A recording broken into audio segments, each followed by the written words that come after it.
Hello? We're live. I think I sound worse than last stream. I'm not sure if I feel worse or not. I definitely don't feel great. I should be coughing and sneezing less though. That should be like a good thing. I'm also tired. I woke up. I went to sleep at the right time, but I woke up at 5 in the morning, and because my nose is like super irritated and stuffy, I couldn't sleep again.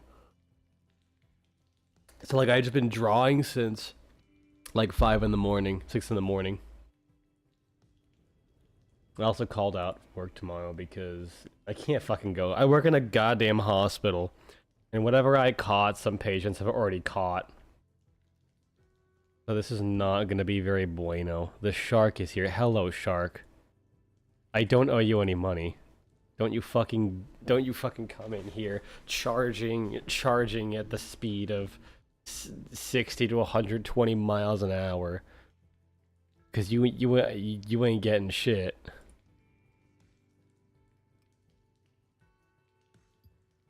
We're gonna continue with the campaign.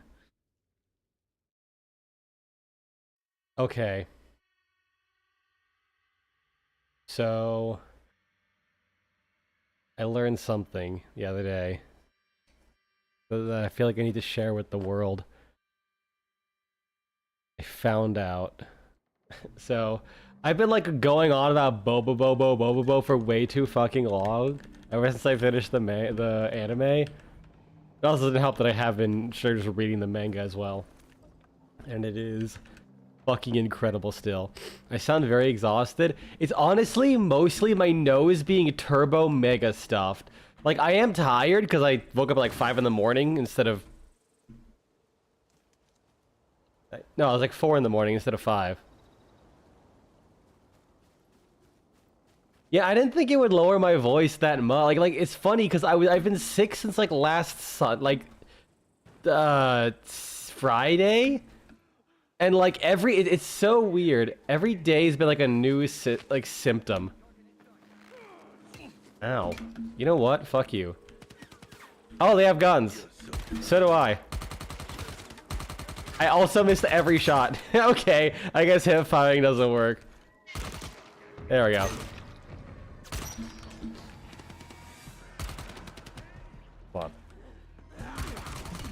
Ow. But yeah, so it's like every day has been like a different symptom. It's kind of funny. Like the first day I had, what do you call it? I had like, you know, sore throat. Then by the end of the day, it turned into hammer. At the end of the day, it turned into a cough. Then I had a cough all of the next day. You alive? Okay, cool. Then it turned into a cough, and then I think by the end of that day, I started getting like a runny nose. And then my runny nose was like there for like a day, and then it started turning into like... I forget what it was. Was that a sinus congestion, or I just had like a headache? Yeah, it was like mostly like a headache. And then the headache kind of went away, and then I got like really bad sinus congestion. Oh no, it was, you know, it went from the runny nose to sneezing. Like I was sneezing so fucking hard. And then by the end of that day, I was getting really like fatigued and getting a headache. And then now I've just mostly had the headache and the sinus pressure all day. So it's like, what the fuck's gonna happen tomorrow? 5 drinks. I see how it is. Worthless. Anything here I can loot. But yeah, so I found out that while I was like looking into Bobo stuff, I forget like how I found this, how I stumbled into this. Oh no, like YouTube oh hi. YouTube recommended me a song from the anime. and someone had a it was for like the video, they had the a specific image, and it was like a Bobobo Death Note. Like all of the the Bobobo characters were like dressed up as Death Note characters, and I'm like, what the fuck is this? Like, what's a Death Note? I don't watch anime really. But I know it exists. I've like never seen fucking Death Note before. And then I look into it, and turns out the creators of the Bobobo manga and the Death Note manga, they redrew the a chapter from each other's manga. Oh, is this like a higher level area? Because these guys are not dying very quickly. He just wait, I didn't do anything. They just died of cringe. What a bitch. I'm not good enough for you? You just had to think, God, this guy's never gonna fucking kill me. I'm just gonna do it myself. No, I'm in the level 1 area. But yeah, like, they both did like a random chapter from each other's manga, but like, with the other characters. So it was an episode, or it was a chapter of Bobobo, but with Death Note, but drawn, with Death Note characters, and then you had Death Note but drawn with Bobobo characters, and holy shit, the art just goes fucking hard. Once I find a save zone, I'll try and like get a picture of like the covers and shit. And apparently they even made a figure of whatever the Death Note demon guy is, but like as Bobobo. So it's basically just like him, but kind of looks like a clown with a big afro. It's fucking wild. It was also like 200 bucks on eBay, and I was slightly tempted to get it, but I'm responsible with money. For now. Listen, if I hit the Mega Millions jackpot, I'm hunting down the Bobobo Death Note crossover. I don't even know what the fuck Death Note is, but it looks so fucking unhinged. I need it. I mean, I also did spend like 120 bucks on a Awesome Knots vinyl from 2012 because teenage me needed to feel something, even though this was like literally 3 years ago. But like, I finally had a job, and I was like, you know what? I always wanted this as a kid. I can have this. 100 bucks isn't the biggest ask in the world for me, because I also was still living with my parents while I was doing full time as a nurse. So you know, I wasn't like impoverished, thankfully. I just it didn't make enough to live on my own. It definitely didn't help that I was buying stupid things like that. From what you know, Death Note is an anime about a notebook that causes the death of people whose full name you write into it. Yeah, it's like literally the only thing I know about it. It's like a notebook, and if you write someone's name, they die. I always assume it's like a heart, just like instantly gives them a heart attack. I don't know if it's like a Final Destination thing, because that'd be sick if it was, to be honest. There's a lot of zombies. How about I not be there?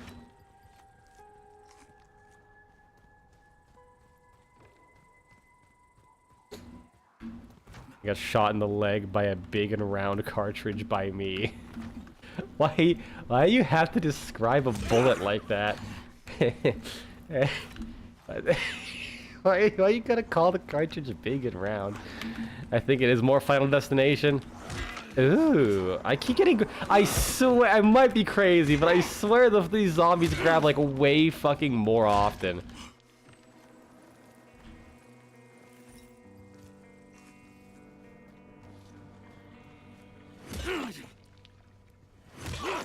This only takes 2 hits to kill them. I'm like kind of close to leveling up, so I'm kind of just keep slapping people. Okay, quest time. Oh, there's a thing over here. Goodbye. Goodbye. Oh, he dodged. Bro's like literally not, they're like not even doing anything. Ow, I did catch it. Oh, I can loot. You know, I do know why. I don't like, ow, fucker.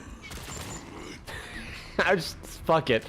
I'm wasting more ammo than I should, but convoys give a lot of bullets. So I actually did play like 5 minutes of this earlier because I wanted to see what loot was in like the porn bunker.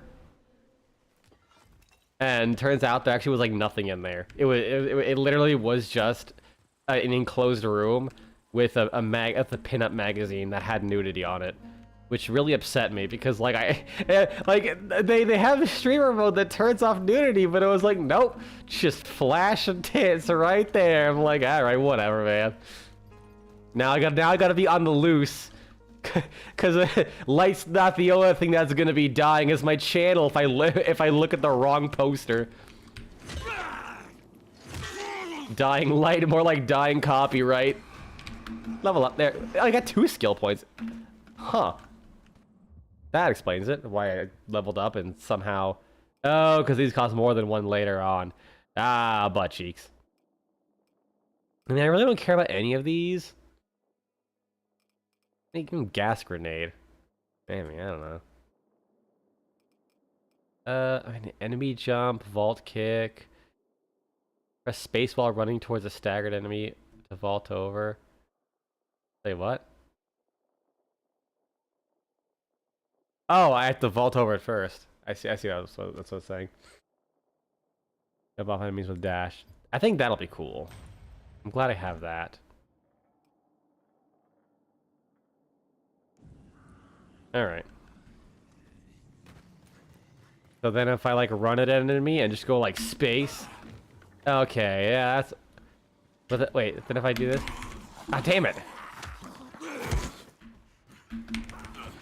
Okay, nope, I unfortunately cannot like do the long jump off of them. However, I can do this. Oh, I wasn't dashing. It is kind of weird because you can still just like jump off enemies and stagger them. Ah, damn it, I did too fast. But I've set the precedent that I can leap over someone and drop kick them. Dying Light is just a vehicle for drop kicking people in any way possible. Ah, damn it, I misinputted. Have to double hit. I will get a vaulting drop kick on someone. Yeah. All right, this game's cool.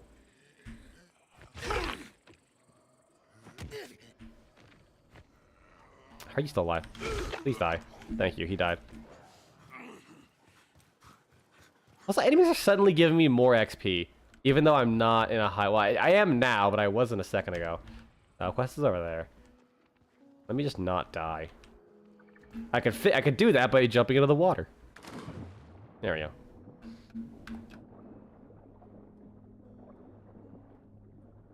What the fuck?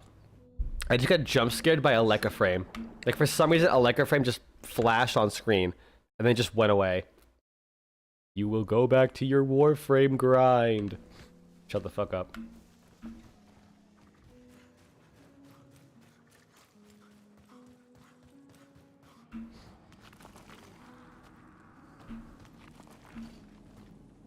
I have been trying to do a really stupid Jade build in Warframe because Jade has like the percentage healing, right?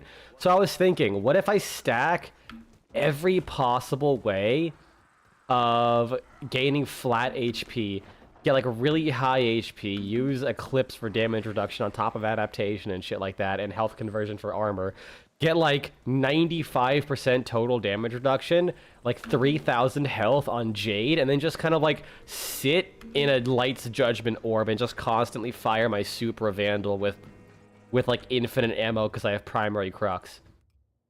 And like it's so on the verge of working. Did I get distracted again? Sort of. But I kind of want this convoy.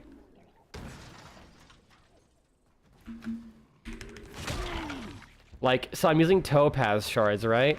For the blast damage, giving you max HP. But having blast and corrosive, or like blast and electricity, is like really not good. I need viral and heat for it to really work. So what I'm thinking is, I have no idea because I'm trying to figure out how to solve the issue. Like, if my companion can like properly put viral on everything, it could kind of work. But it's also like kind of inconsistent because I would basically rely on it to do anything to any enemy. Because viral is just that kind of bucking busted. I mean, I could also just not use primary crux, but that's admitting defeat and being a pussy bitch. And ya boy ain't no pussy bitch. I'm gonna bonk him. Oh, damn it, I missed. Oh, cool. I was so upsetty spaghetti that my weapon broke, I just entered fury mode. You know what? Steal the kneecaps. Yeah, kneecap stolen. I'm so angry that he had kneecaps and I didn't. Because I probably fucking broke them like a million times. Bitch. Damn it! Come on! Why couldn't you have the fucking... the charged grapple like Dying Light 1 or 2? Man, the charged grapple was so fucking good. Like, I cannot understate how genuinely depressed I get. Right, you're a protein shake mixing half as ingredients. Exactly. I'm literally just like, I'm literally just protein powder without any water. Or milk. I sometimes like to use milk. Because you get more protein and it has like a nicer consistency.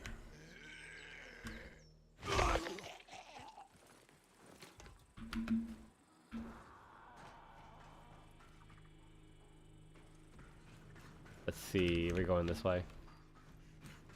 Did I get pistol ammo? I also got shotgun ammo. I do wish the slide let me go down slopes. Oh, I got grenades. That's what I got. Oh, it's a loot. Okay, cool. Will they run away from the grenade? No, but I could just do that. Oh, come on! Whatever. Ow.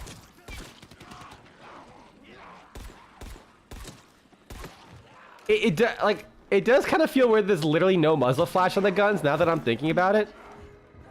Oh, this is no bueno. Oh, what if I stand here and throw a grenade? Uh-oh, they're too smart. Uh-oh, they're too smart. Ah! Ah!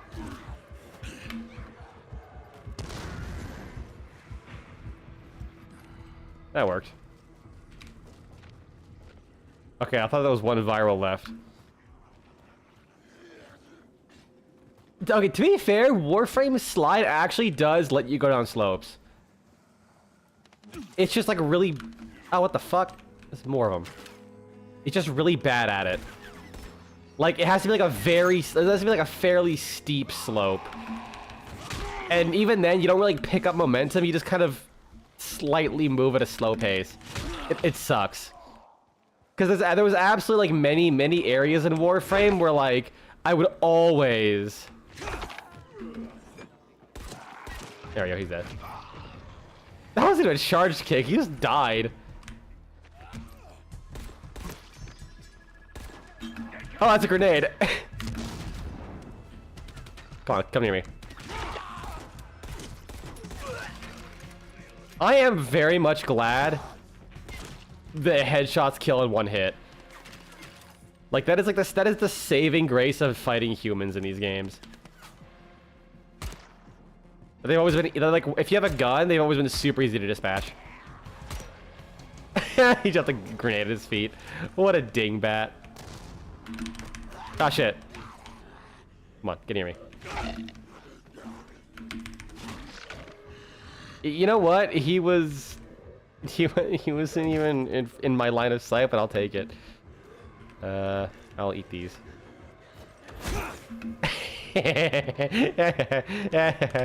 Goodbye. No. You will fucking die. Got him. Ow. Wait, oh, they're still alive? Not anymore. Fine, military medkit. It's worth 1 fucking gold anyway, so it's not worth saving. Guess for some reason this precious instant healing material is like... Do I have enough time? Probably not. There we go. Yeah.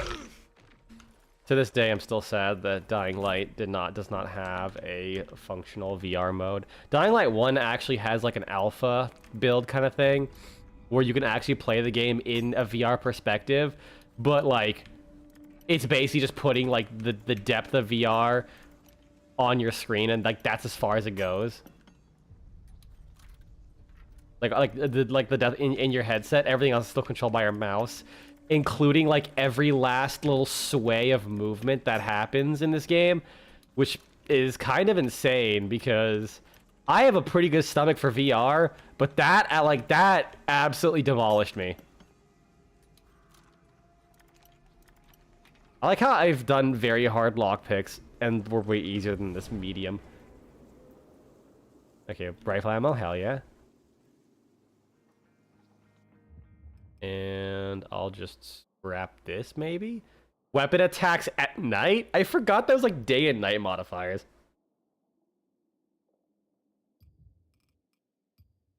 Yeah, it's probably good I keep those.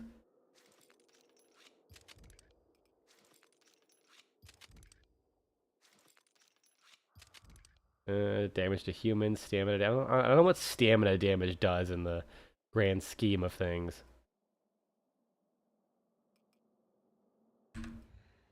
Also, another symptom I had yesterday is I just like lost my appetite. Like, I bought 2.5 pounds of salmon. I was so excited because it was 50% off, and I cooked it all. And when I'm sitting down about to eat my salmon, it was like, no, my body did not want to eat, so I forced myself to eat it. Is this nudity? Okay, thank God it's not. I was like, okay, poster, is this gonna demonetize my channel? I was never making money anyways.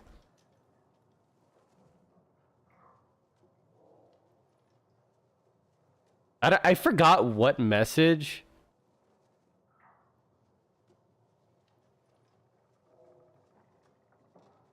I forgot what I blacklisted on Steam. Not Steam, Stream. That is like catching all of the advertiser bot advertisements, review bot advertisers. But it's been capturing every single one, and that's pretty nice. Anything to loot here? Actually, nothing.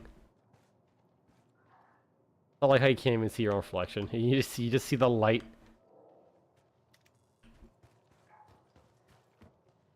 Crane is a vampire, confirmed. Man, you wish you could still get joy from Warframe, but you just can't. The grind's finally beaten you. Yeah, for me, the moment I like feel the grind coming on, I just stop playing for a little bit, you know.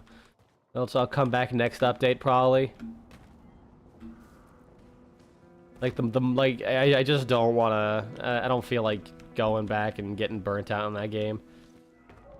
Because they do things regularly enough that I can't miss that. I gotta stay up to date on my not FOMO. I just want to play Warframe. And not be like my friend who will play like a decent bit of Warframe and then like never play it for like a year. Also, what concern do you have about losing your account? Like literally the only thing I can imagine is like you use a Lekka frame because that has triggered some false positives of bans. And I believe if an automated ban hits you once and they oh, I got a beginner's guide, sick. If an automated ban gets overturned, I believe they warn you that the next time it's an automated ban, you straight up will just get permanently suspended, which is like, oh, okay. Just paranoia, fair. Well, I played since 2013. I've said so many racial slurs. I have not. I have not actually done that. Get fucked. Give me your bag. Are they alive? Okay, yeah, there's no way they lived through that. I mean, like, I really feel like there's absolutely nothing to worry about. Especially if you're like me, who never uses chat.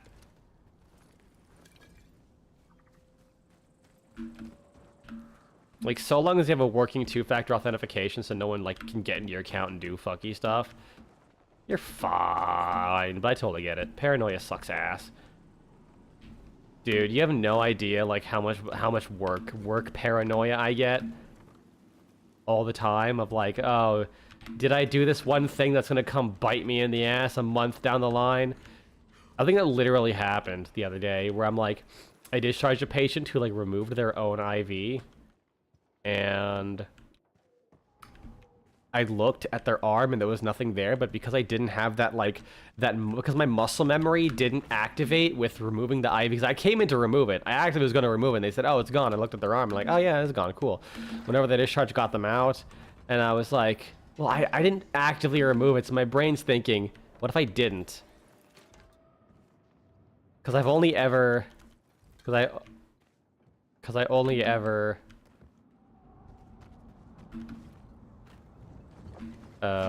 what do you call it? Like, there was one time in my nursing career where I actually sent out a patient without an IV once.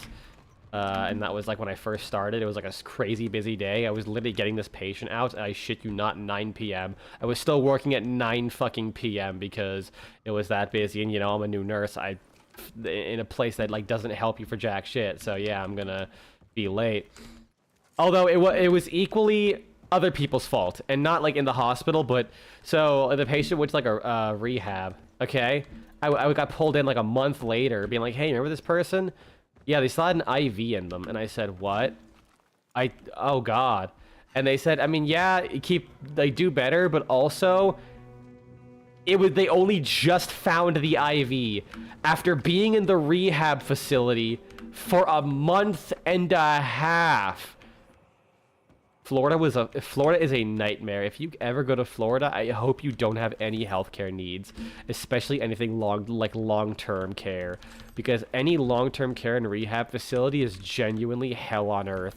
They are some of the worst fucking places I've heard, by anecdote, of course, but, like, that kind of confirmed it to me. That was like, oh my sweet Jesus. There's literally a giant fucking, like, white square on their arm. They were with dark skin, too. They weren't fucking pale as Wonder Bread. And no one questioned it for a month and a half. Keep in mind, rehab places don't get patients who come in with IVs. I'm here. Approaching that substation. Copy that. Midlines, maybe. Inside will be a mess. Fuses, cables, switches. Reset the system by connecting. But if they don't get it in report, and say they have one, you know, they start to question. As they should. They didn't. Anyways. Yeah, so... Like, because I never removed that IV myself, I was, like, stressed out super fucking hard that I didn't do it. And I was like, oh, great. So I will face that music at some point, if it's true. I doubt it, but we'll fucking see.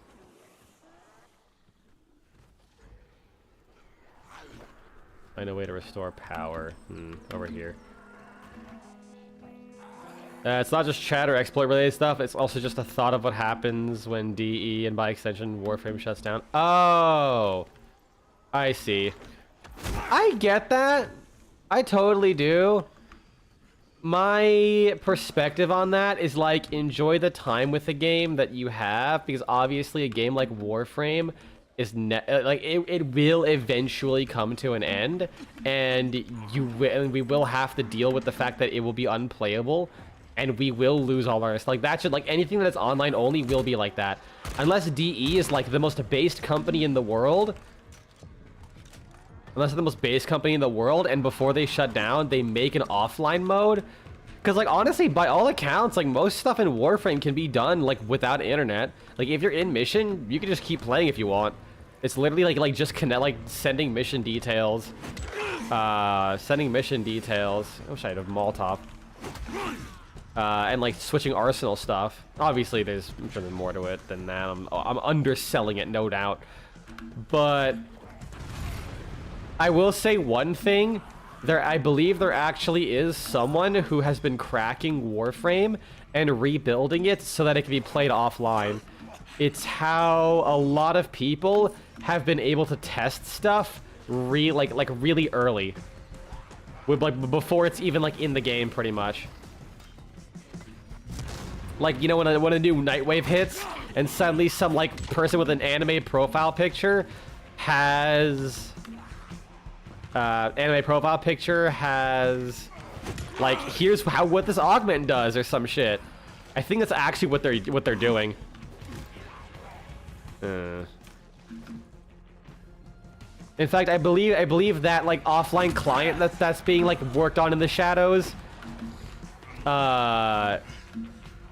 also has like mod support too. Like, people should have been modding the game. So for example, in like that special client, people got the void relics, void shell skins to work on like any Warframe skin instead of just the specific void shell one, like adding the textures. Oh, cool. Tendon ball just kneecaps. So, like, people are working on it, in fairness.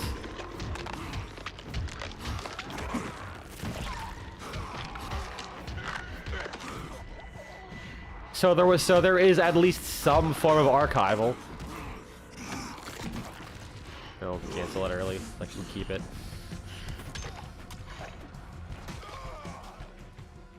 And so far, DE has been pretty good about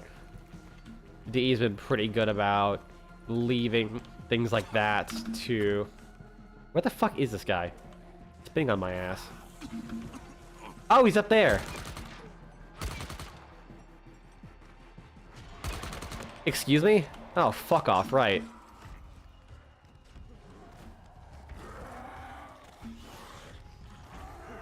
Oh, well, I guess I gotta be doing this now.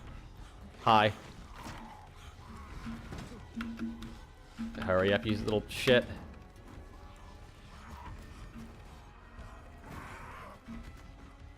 Oh, fuck. I messed that one up. Maybe I can just keep going around here and eventually climb back up? Maybe? Oh, hi. Uh-oh. Run faster. Run faster.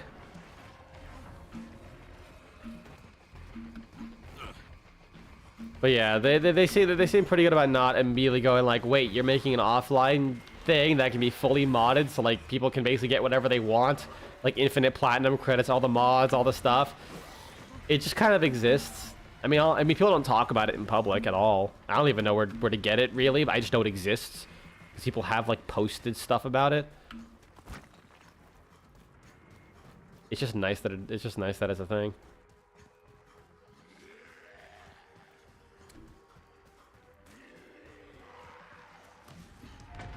Cool, Chase. They got 200 XP. I feel like I'm only getting a set amount of XP.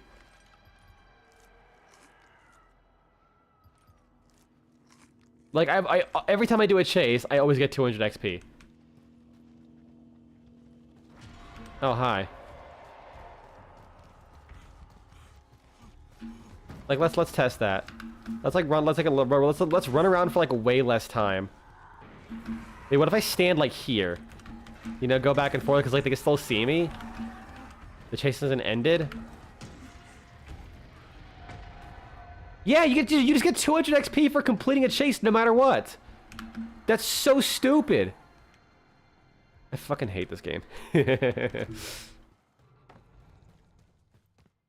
up? Why is it like this? Oh, neat.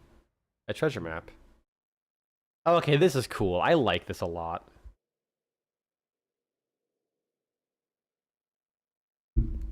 So I'm looking for the gigantic penis of a tower as a window. Cool. Night shift. Couldn't enjoy. Bro's complaining about night shift. Meanwhile, this guy literally works 24/7, never sleeps. The hard merchant grind set.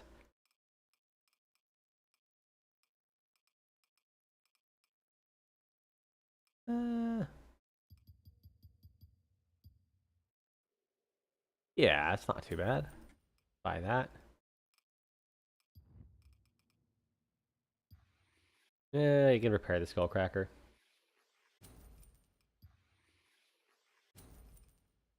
At least the weapons sell for some money.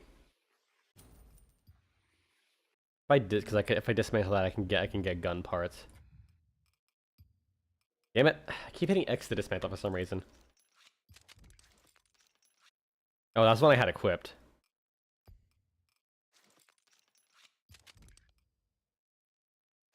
Yeah, scrap that too. I don't care. Level 2 things, whatever. Scrap this. Here we go. Apparently, guys sent out by Thor and saw it there. The monster. Got this sonar. And I probably could just wait till it's night. Ah, I ain't no bitch. Let's go back out there. Just be careful.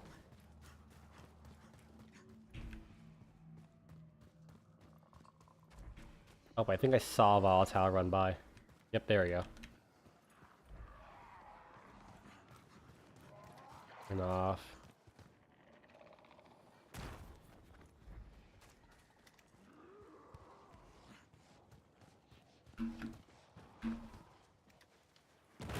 Oh shit, I forgot to hit C. Oh well. Dying Light as a survival horror is really interesting because... Oh shit. Ah, fuck. Oh well, I'm dead.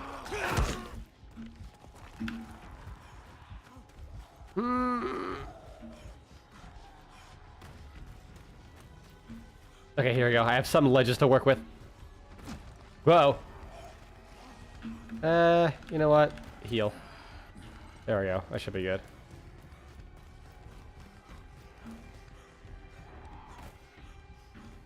Where's the objective? Should be down here, I think? It is. Oh, but then these dickheads respawn because I left.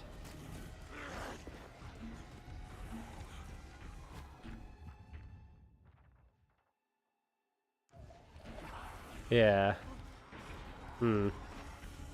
Well, fuck. Well, running back to the fucking church.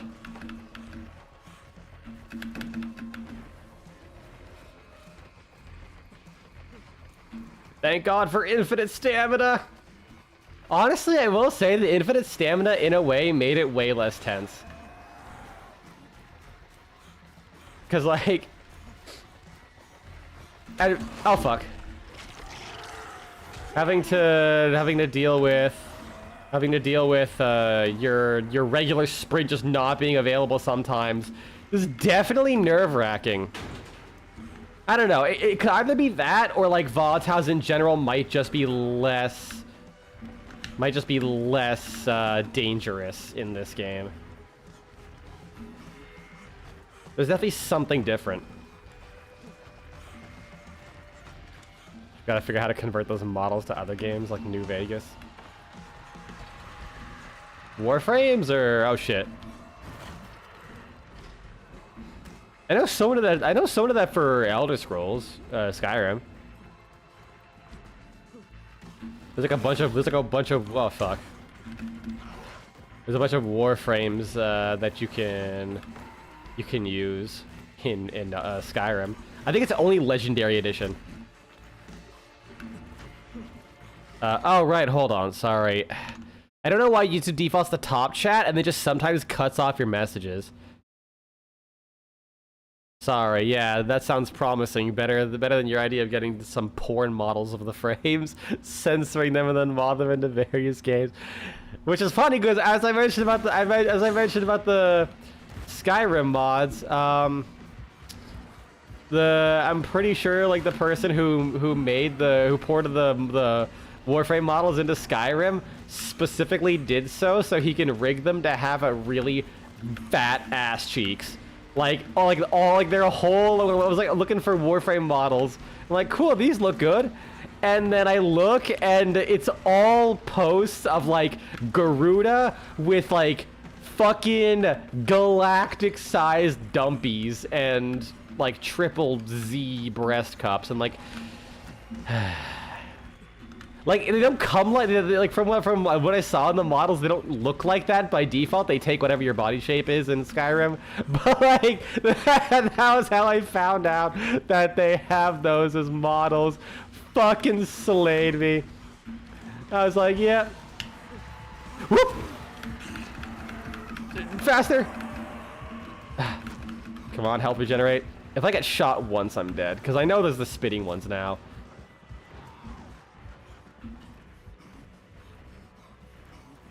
Up the stairs. Around. Ooh, yes, this works. No, I slipped! God, I love European architecture!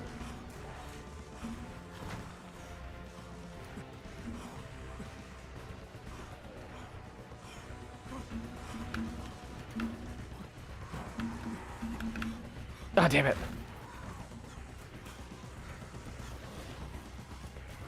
Oh, hi. Run faster. I'm so close. I'm right there.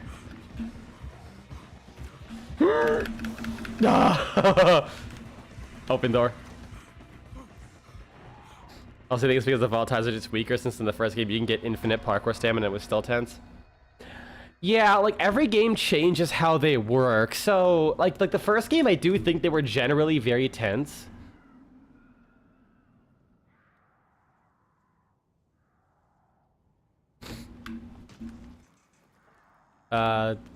They were very tense.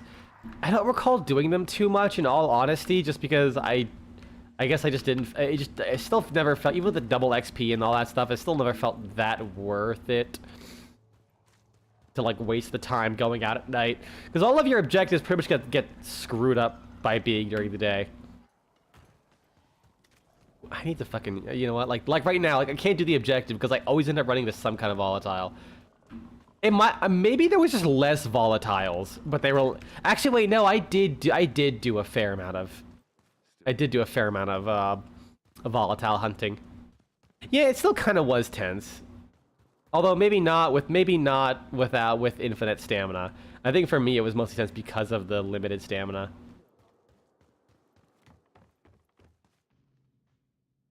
But also partially, I think what it was is that I also only ever really triggered races to get XP.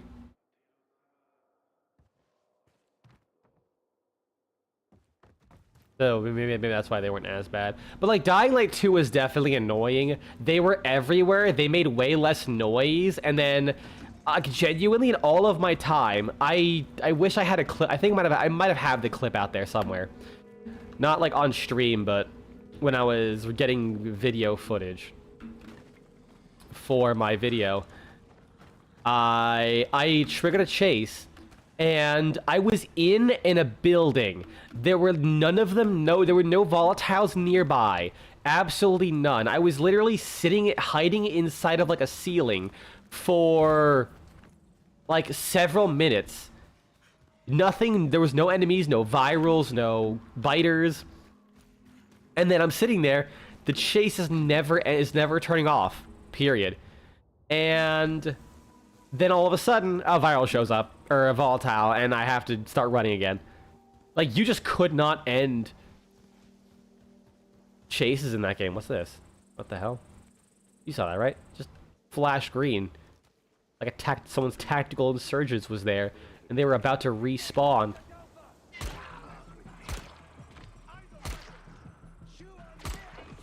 Oh, they have helmets. They take 2 hits.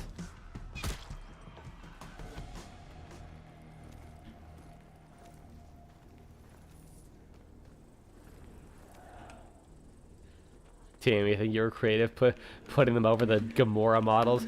That is actually a problem with guns, is they attract, Oh, I didn't know there was a trap there.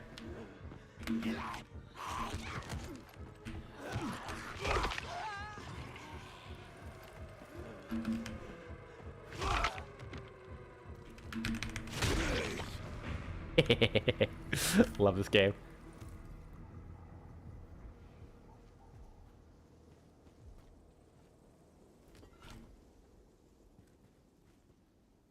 What are the Gamora dancers? I have like no idea what those are.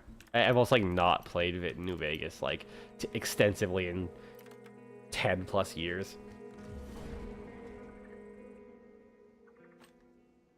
Why are there like pictures of animals on the... I guess it's like a brand for the bullets.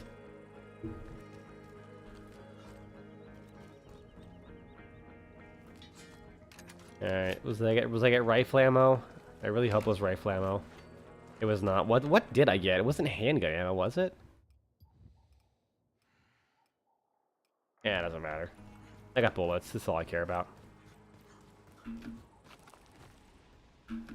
Okay. Right, I have to kill these guys.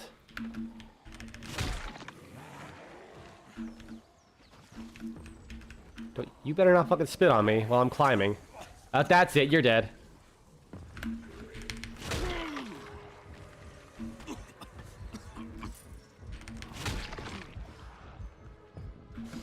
Do I have anything to heal with? I do. Cool. Either a brand or more morbidly an image of what size of game you want to hunt with. Shit, that's such a good point. It probably is more of a brand. Like, yeah, I have a gun I could shoot that guy with, but I want to get up close and personal. Like that.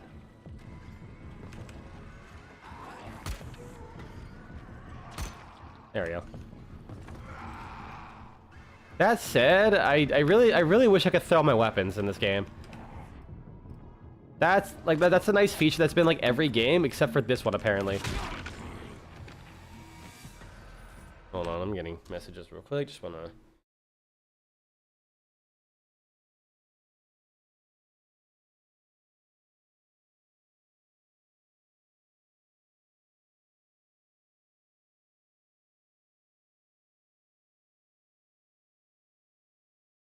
All right.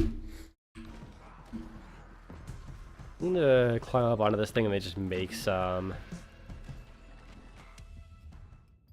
Molotovs. Make 2.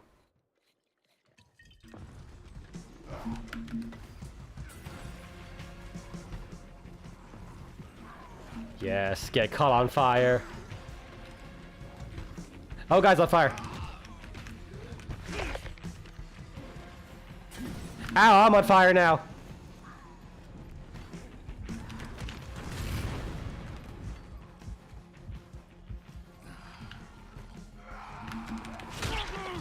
Also, a sign on New Vegas, you do hope you can get some Warframe models for that game, because you already have the Sunk Haley mod. And having Halo and Warframe in the same game would just be dope. That would be kind of sick. Come on. Ah, shit. Ah, shit. Oh man. Apparently that big guy can reach me. Well, that blows. At least it put me up here. Did it respawn everything? No, it didn't.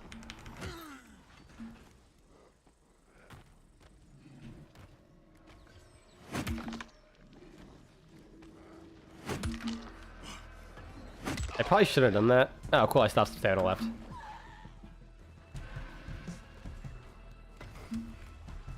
Please die. Thank you. Okay, you weren't even near hitting that guy, but he still fell over anyways. Bro just got hit with the pity.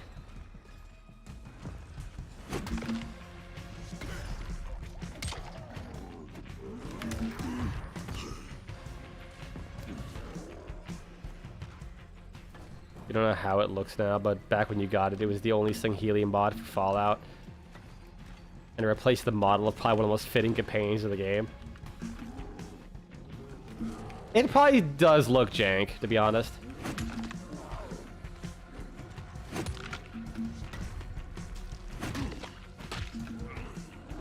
I would not be surprised. The guy's literally just the Sing Healy model.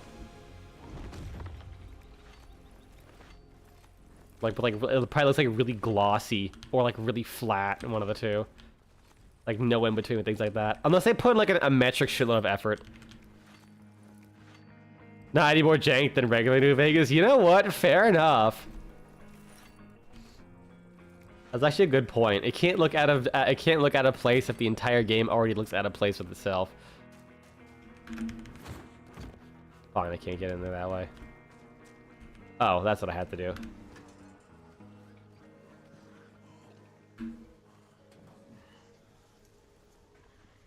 God damn it, they really like this mechanic. They really like this mechanic. Okay, where's this being plugged into? What? Oh,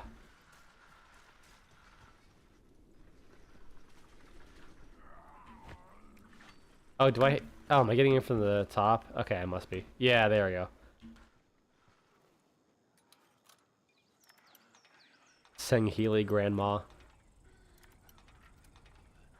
That means absolutely nothing to me, but I love that anyways. Just watching a Sing Healy with like a little rocking chair with a fucking like puffy like wig. Like telling you to fucking eat your vegetables. Like literally just fucking Muriel Bag from Courage the Cowardly Dog, but it's fucking the Arbiter. I need this. I need this image in my life. I can make it too. I absolutely could. I just have to like stop being sick for like 5 seconds. Which it really isn't an excuse because I literally spent the entire morning drawing a bunch of shit. But I will use that as an excuse that I'm not gonna draw.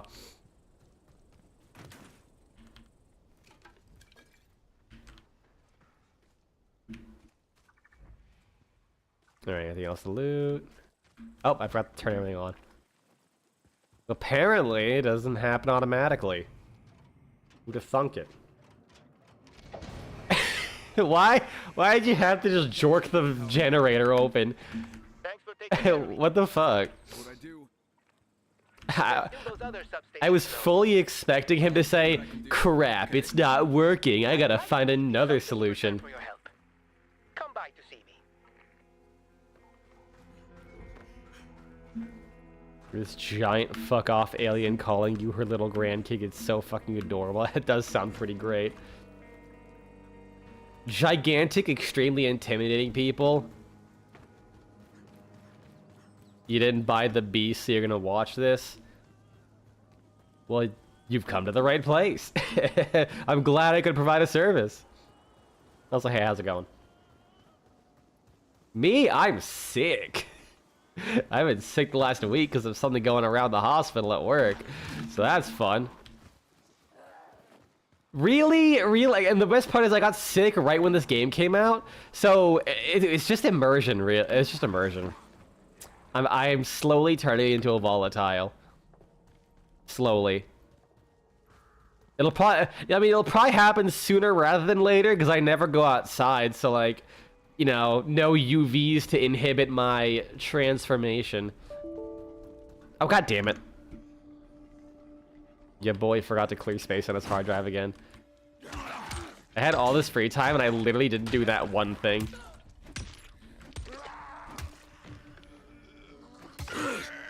Oh my god, they're still alive.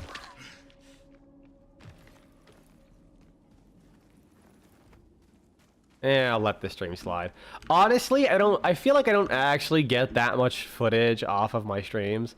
Like maybe something special happened that like is like a really low chance I don't want to recreate it, or you know, don't want to go out of my way until the event happens again. I'll use the streams. I feel like for the most part I actually just like I'll like record the entire playthrough and then go back and play the game to get footage for what I'm talking about in my videos. So I did do all this effort for absolutely nothing.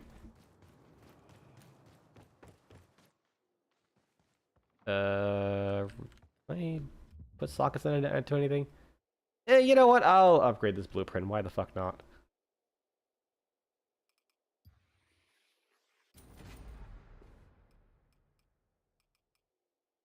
Got a new hand grenade.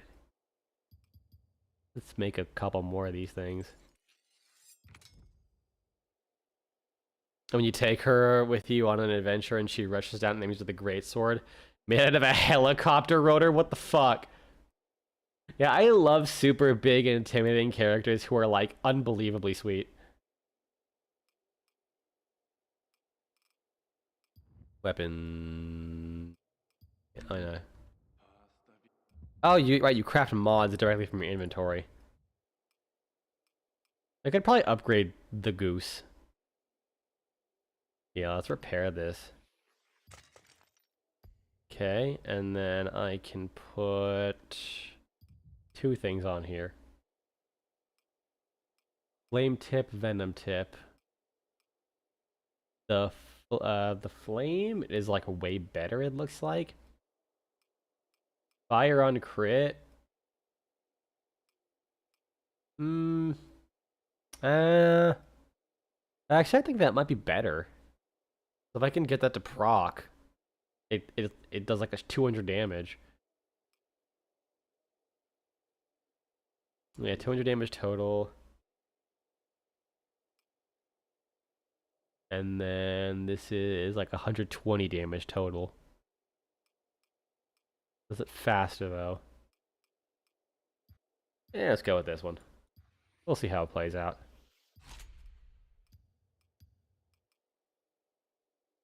1%. Why does... Okay, to make a demolish trophy, I need scraps and wiring. Sure. I don't have any shaft mods.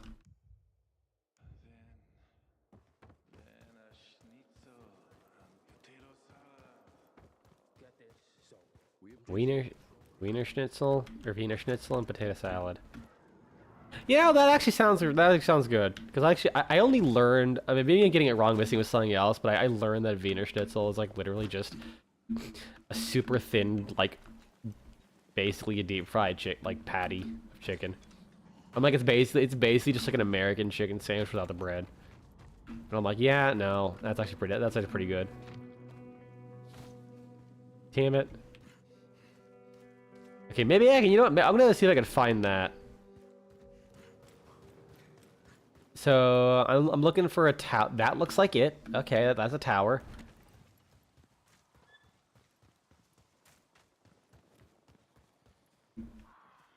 So now I need to find a building, like a based on the angle of the image, it would.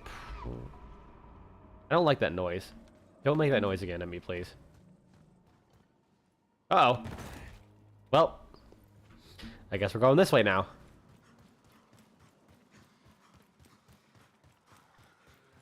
I don't think it's this way because that does not look like it would have a straight alley. Nope, that's not it either.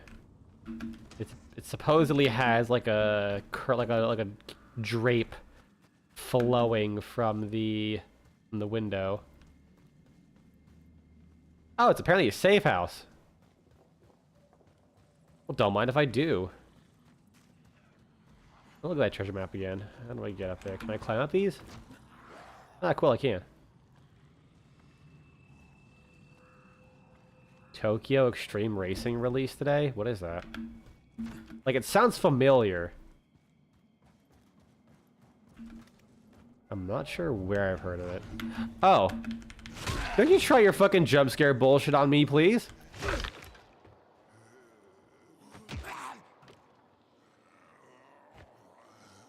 Come on, I totally hit him with that.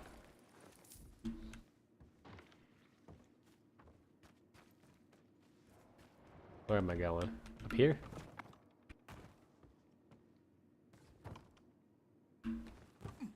There we go.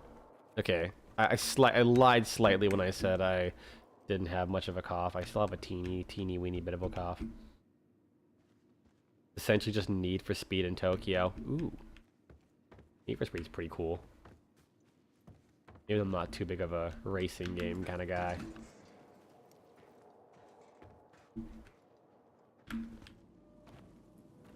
Okay, well, this took me here. Not where I wanted to go. If I fell, I probably would have morbed, to be honest. Yeah, I think I... Oh no, I go up here. If it didn't grab onto that, I might have screamed. Just in a less touched... God damn it. Less touched inappropriately by EA way. Yeah, you know what? That immediately makes it sound better.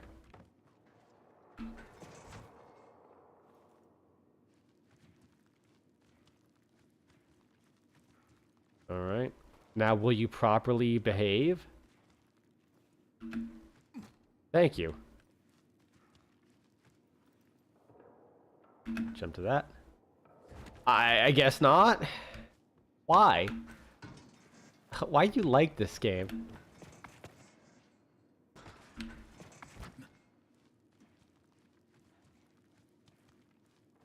Dying Light 1 must have also been jank like this. I just didn't like. By the time I played 2, fuck.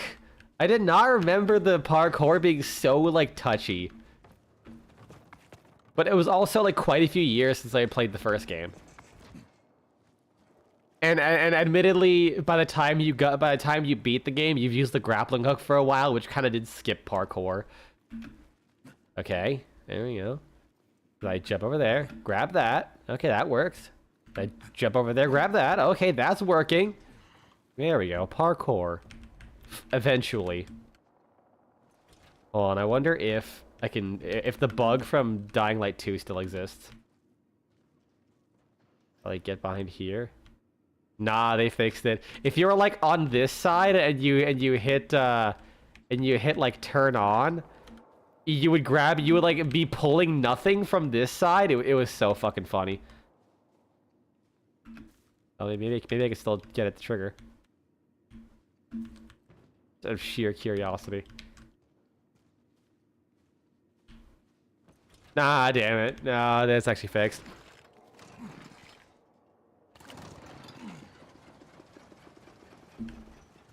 You could also open some doors in reverse.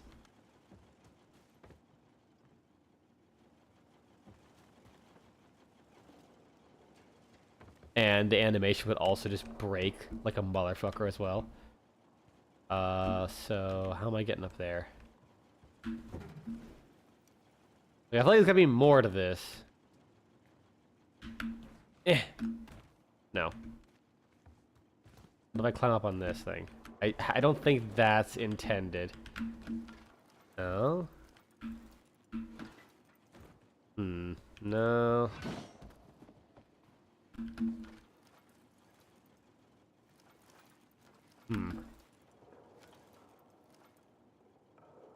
How would I get over there?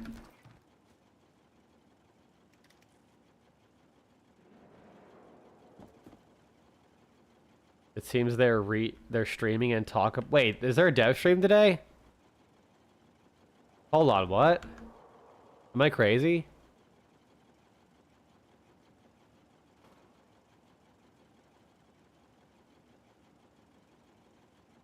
Okay, I scrolled through this subreddit. No one's made a post about it.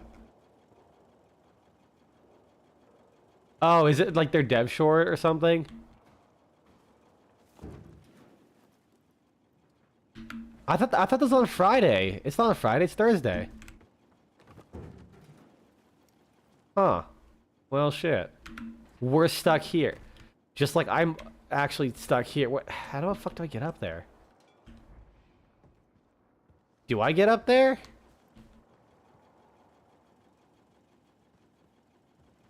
Like, what did... Oh. I'm stupid. Really? Really? No. Ah, I could watch it later. It's not a big deal. Wait, what? No, but there's 3 of these things. Huh?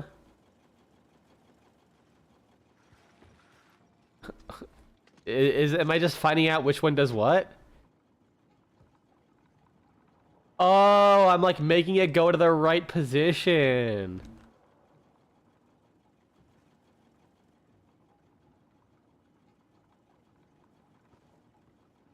think.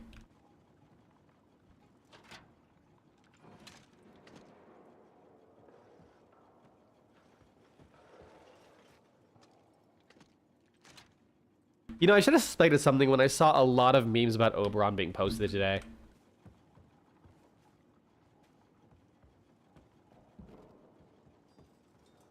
Like, I can't grab onto that, so I don't know what turning that would do. But yeah, it really does seem like this is the... Yeah, here we go. That's clever, but also what the fuck? I didn't expect this to have, like, to actually be, like, semi-puzzle-ish-y.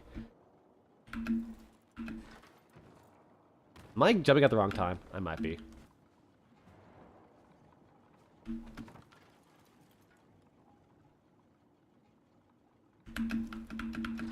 There we go.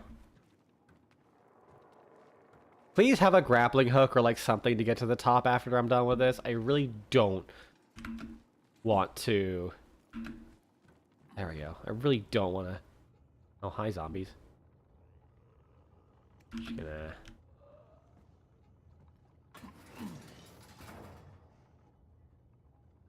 Honestly, okay. I think here's the biggest reason that, like, Dying Light the Beast is... It's not disappointing. This is a very fun and good game, but in my Dying Light 2 video, I made a whole section that was just like me playing with the ragdolls, and I put Ed, Ed, and Eddie sound effects over it. I feel like I couldn't do that with this game because it's just not as funny. I don't know what it is. Like, I think it's the fact that, like, ragdolls... Maybe we'll see later. But, like, I feel like the ragdolls just aren't... I thought they despawned. Like, you can't fling them around as hard, so it's not as funny. Kind of what I'm getting at. Wait, can I just grab onto this?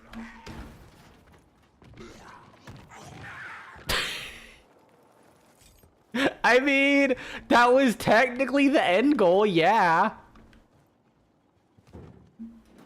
Not what I wanted.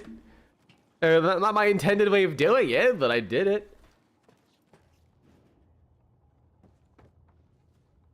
And then I have to bring this up here. I see what you're going at, game.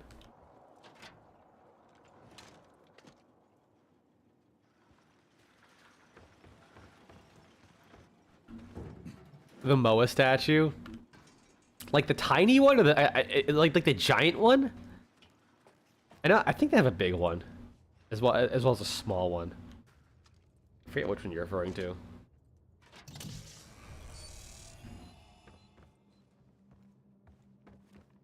I want that like sick blue and pink Garuda poster. The full size one. That would be pretty great. I mean, technically I could buy that because it is on their store. But like, kurwa. Okay, it took me way too much fucking time. It took me way too much willpower to avoid making a fucking beaver joke. Cause the devs for this game are Polish. So naturally, if you see a beaver, you're required to just yell "Bober kurwa." I don't know why. Like, my favorite genre of videos is Polish people losing their shit at 3 in the morning, staring at a fucking beaver crossing the street. They sound like, I can't tell if they're actually just fucking smashed, or if seeing this fucking beaver is like the greatest thing in their lives. They sound so impassioned about the fucking this beaver. It warms my heart.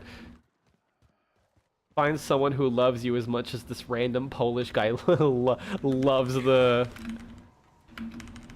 seeing a beaver. Ow, what the fuck hit me? Oh, he's right there.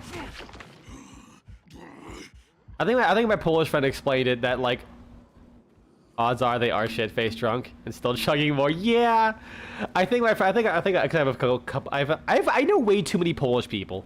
Okay, I say way too many like that's a bad thing. I know a lot of Polish people. I'll say I know way too many furries though. Like, man, I still love how it's like I fucking apparently everyone I get along with is just like the exact phenotype of a furry. Yes, I know phenotype is physical appearance.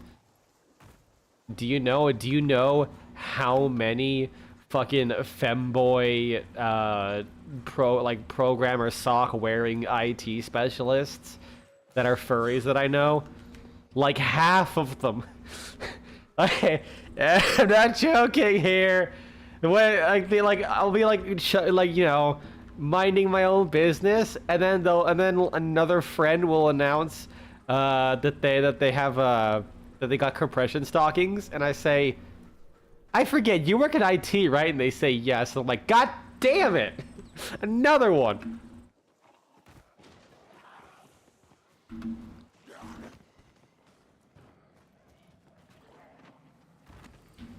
People wanna gaslight me that working as a nurse is like IT but for people, and I refuse to give them any credit. Lucky for you, I'm not one of them. You are the 1%.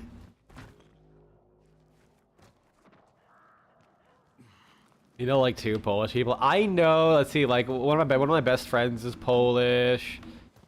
I know a couple other, like 2 other Polish people from another friend group. And let's see. And then I've like ended up in a bunch of places where a lot of people like I converse with ended up just being like a number more Polish people. Oh, hi. I don't know if that actually no, she can't be ragdolled. I'll just run away. I don't care. Like without the undead trophies to level up stuff with, I really don't see a reason to keep fighting those guys. For some reason I thought I was floating up into the air and I was gonna laugh at this game for being unpolished, but nope. It actually is perfectly normal. Are you still following me? Damn it, I missed.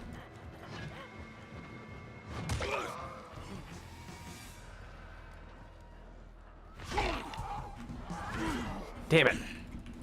Smash. Smash. And I got jewelry and some money.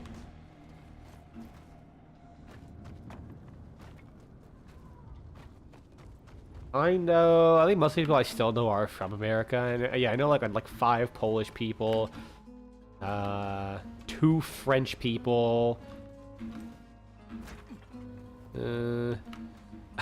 I know a guy who was fucking like born in Louisiana, moved to Britain and has like lived most of his life in like every other place in the world. Like I don't know what he is.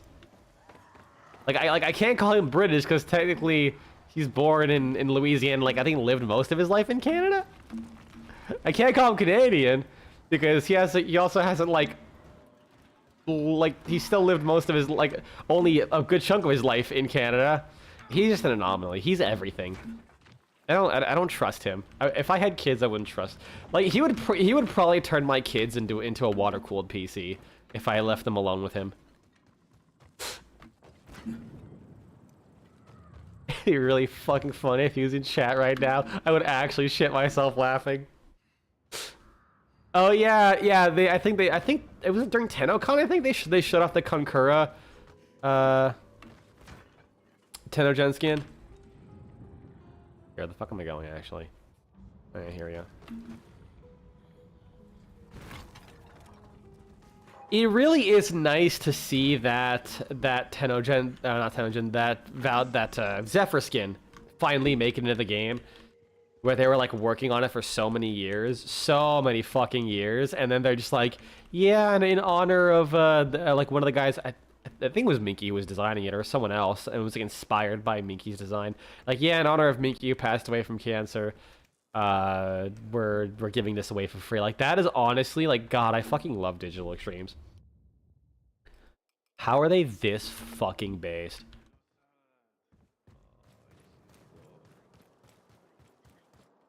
And I'll be honest, I always thought that skin looked like ass. When they were showing it off, I genuinely thought it looked like ass. Oh, I can't drink from this yet? Damn. I want some healing. Avalanche, freeze on critical hits. I think I'm good. 32 bullets. Like 10 more, I guess. Actually, I buy all of them? Oh yeah, I can buy all of them, because I'll buy that. And then I'll just sell all my valuables. And I made back all I spent and then some. Let me buy some wiring. He doesn't have any wiring. Okay. Oh shit.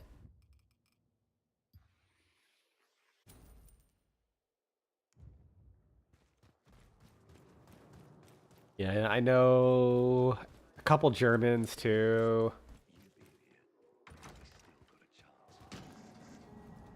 I think of.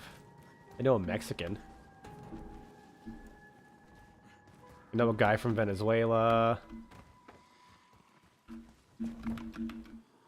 The internet's fucking great, isn't it? Like, all of the huff and puff about, like, it being dog shit, which, to be fair, it's still really dog shit. But man, the fact that, like, we can, like, know people and, like, talk to them, people from, like, literally all over the country, is, like, genuinely the coolest shit ever. Like, all of my best friends are people I never would know in my life had the internet not existed. Oh yeah, I used to know a guy from Malaysia. He was fucking insane. I love him. But, like, he was, like, legitimately insane sometimes, I'm pretty sure. He was, like, a young dude, was, like, a pilot, and, like,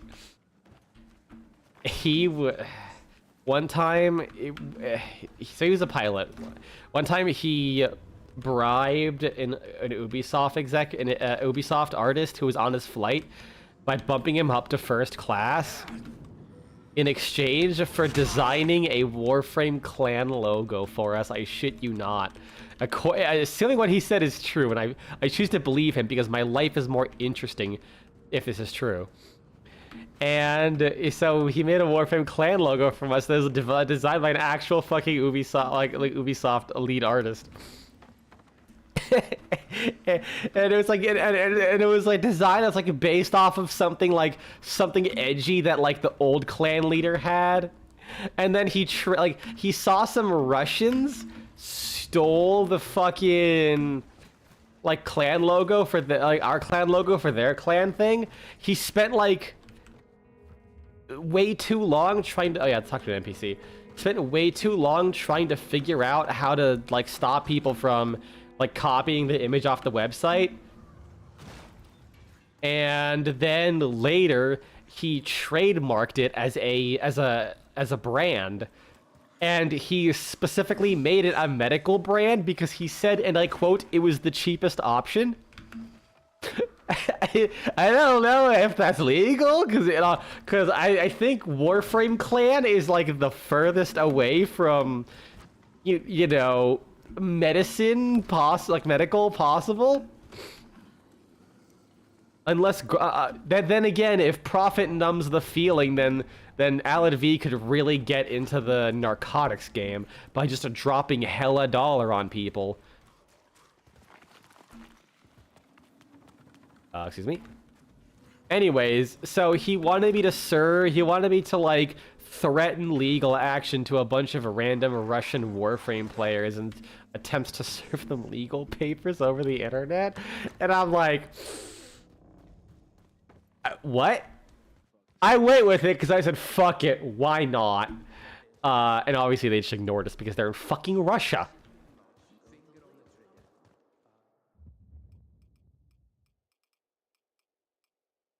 Oh, cool, wiring. How much? 10? Whatever. You drive a hard bargain, and you can eat my dick.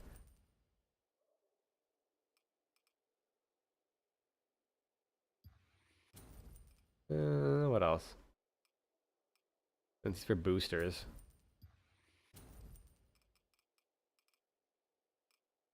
Okay. Who's the NPC I have to talk to? Up here.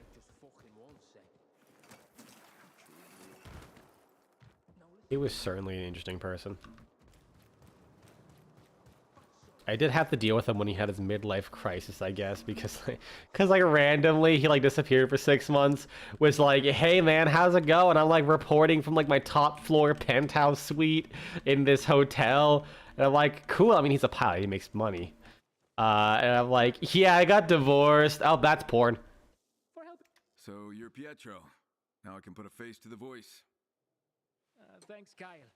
Everything's powered up, and Old Town's a lot safer. He has some interesting views on wives, so I'm not surprised. Can't tell you how grateful I am. Also, you know, being a pilot, he was like never at home. Stuff going on. But Since we're talking, we've also got a real problem with the water supply. We get to see Evil Borrow? It was fine, and then boom. It was like That's just Borrow. Shut off the tap. Soon we won't have anything to drink or cook with or clean injuries with. I worry that people might get into fights over it. do you have any reserves? Couple of gallons, but unless something changes, we'll have to start rationing. Then it's only a matter of time before we run dry. I feel like you should be rationing regardless, because I feel like you can't guarantee. More traditionally. So he has a handlebar mustache. And he calls you a broke-ass bitch instead of, like, directly instead of indirectly. I'll be right back. I'm thirsty. And I got a headache. I need caffeine.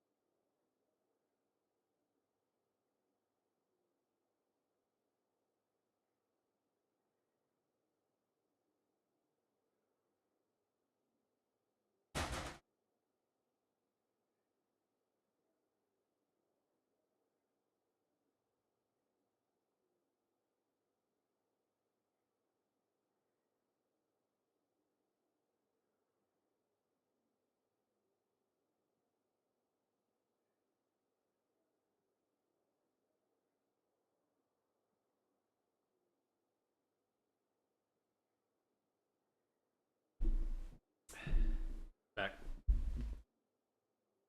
Dude, you have no idea how fucking sad I was earlier. I went to go, so my soda stream canister is like running low. So I'm like, I'll swap it out early. Well, not early, but I'll swap it out because I'm not sure how much longer it would have before I'm just like not getting any good carbonation. What about other water sources? Well, there's the river, but I've seen infected floating in it. Who would want to drink from that? Yeah, I see what you mean. We need to get the taps working again. Right, well, where's the nearest pumping station? Near the residential part of the industrial area. All right, I'll suss it out and get back to you. So, I have 3 CO2 canisters. Oh, there's the porn again. And... the hell is this? Oh, is that C4 I can craft now, or... oh, what the hell did I get? Consumables? Gadgets? I just, like, got something? Is it a... no, it's not a weapon. What did I get? Whatever. I actually have no idea how I ended up with 3 canisters. Because I bought 2, and I genuinely don't remember where the third one came from. Like, it just kind of, it must have spontaneously appeared. Or someone gave it to me? No, no one would have given it to me. Cause I think I got it in the middle of Maine. I'm still trying to like wrap my head about where the fuck it came from. Because for the longest time, I only had 2.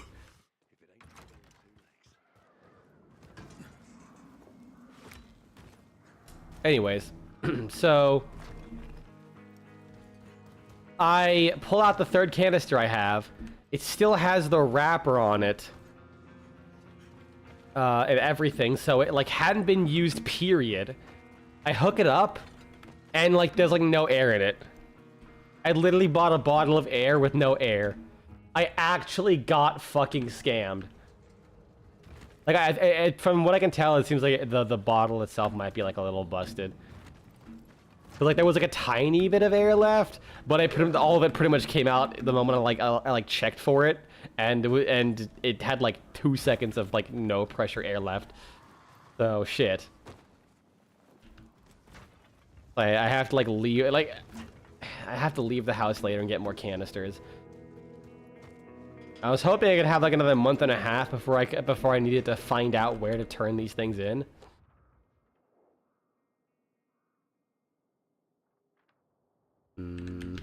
Up here. Can I make it without dying?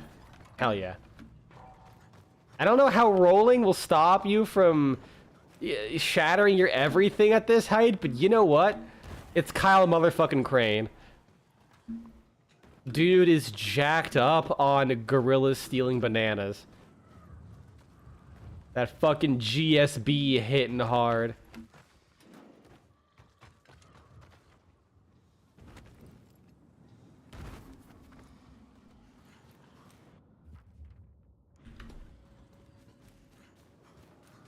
Dropkick. It's been at least 10 seconds and I haven't done it yet, so I gotta make up for lost time.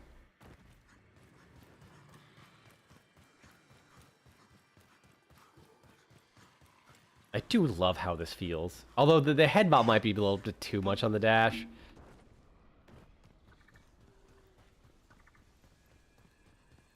I can imagine this game like absolutely fucks with you. If you get motion sick. Ooh. Gas on the floor. Ow. Hold on. Make that. The new frame seems to be another summoner. Like, when you say another, is it like a... Are you fucking me? God damn it. Is it like a full-on summoner? Or like, it just has a summon ability? Like, I'm not gonna call Necros a summoner, I feel. Like, he has a summon, but he doesn't really do shit with him. Like, they don't tie into his kit whatsoever, really. I mean, Araxia level of summoner. Okay, so basically, like, not really a summoner. Just has a summon that can kind of do well. How do I get down from here easily? Is that... I can't tell if that's a patch of grass. Wait, is there a car nearby?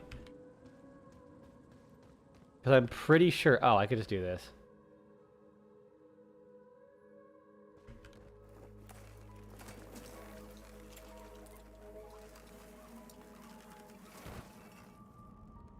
I wonder if they still have the thing where cars break your landing. It's still something I don't understand why that's a thing, but it just is.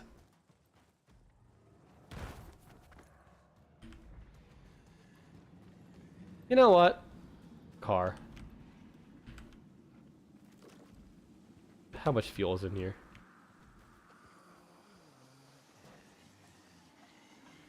There we go. They gave this summoner quite the ass. It's Warframe. Like, I'm convinced they're like deliberately giving every Warframe more and more ass now. I like how when you run things over. Wait, but can I just sup? Hold on. I like how when you run things over, he fucking turns on the windshield wipers. Oh, they actually run away. Alright. Oh shit! Holy shit! They throw grenades at your car! Oh god! This is so mean. I think they blew each other up. Uh oh.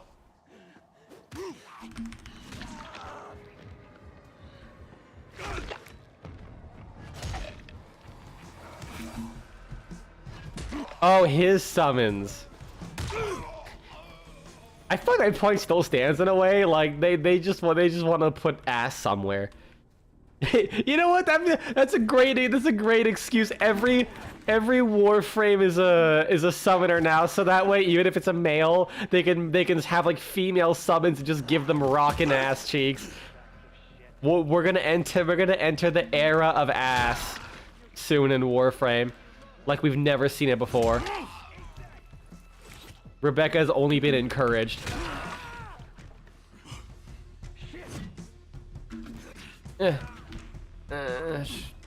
Stop hitting me in the butt.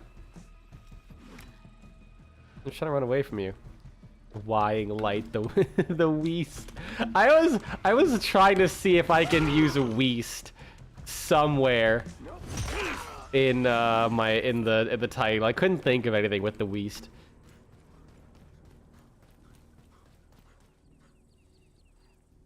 Also, hey Dragon, how's it going? They're very joinky and sploinky. Ooh, fists! Hell yeah, so I can in fact beat people. That's just a meat tenderizer. That's actually just a fucking meat tenderizer. I love it. Hell yeah. Look how intimidating this guy is. It kind of, I don't know why, somehow that looks less intimidating than actual knuckle dusters. Even though they kind of look worse. Actually, that looks like it would kind of hurt you. Like, if you let your grip go and you hit the back of those things, you're gonna tenderize the fuck out of your knuckles.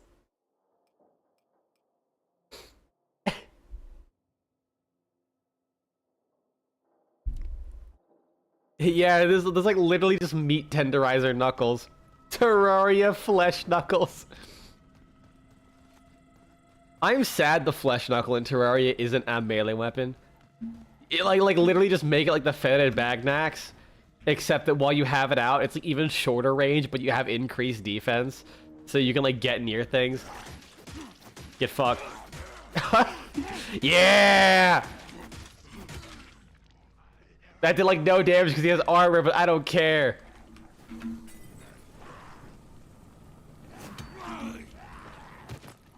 Eh. Get fucked.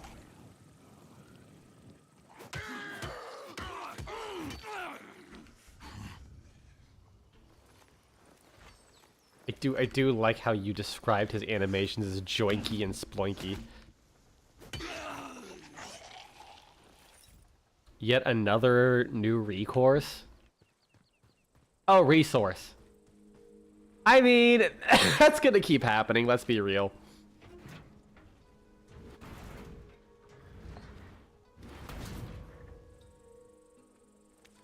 Like, there's no way Warframe can introduce new content without having a new resource.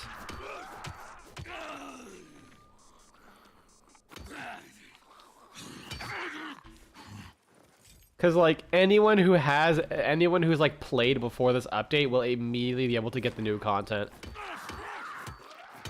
Like, I guess they have to wait for the blueprint drop. Also, yeah, it's pretty much just how any like live service thing is. Like, they either make the thing you want take ages to get, or they have like a new resource so you can't just instantly make the new things instantly if you're able to buy them. I don't mind it. Like, at this point, it's like I understand why it's a thing. It works with Warframe's content structure.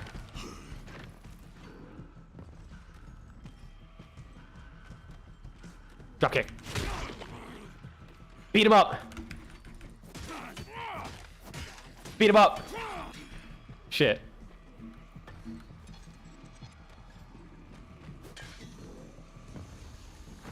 No, I can't kick it. Oh well. Only 10 XP implies that... Come on, you gonna run at me? Boom. Beat them all down!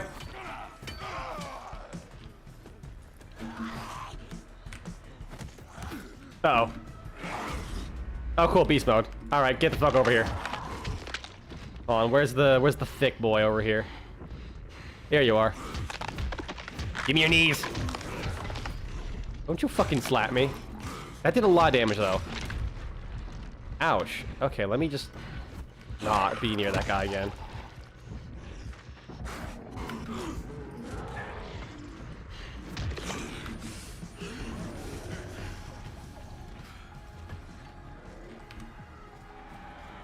Oh, wait, it's night. Fuck. Can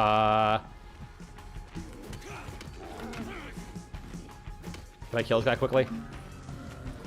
Oh, but it's already almost broken. That's fucking funny. I mean, I am hitting like really fast. Ouch. Maybe I shouldn't be there. Damn it. It's broken. It's pretty easily. But the problem is you only get 4 repairs. And then I can't use the weapon anymore. Because that's a mechanic. That wasn't in the second game, but it was in the first game, and I don't know why they brought it back.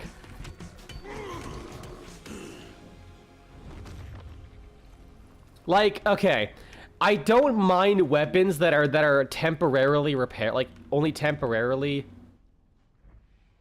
Ooh.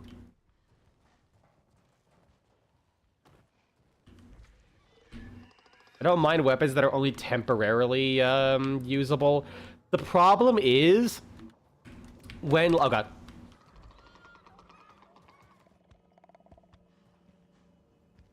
Hit the wrong button.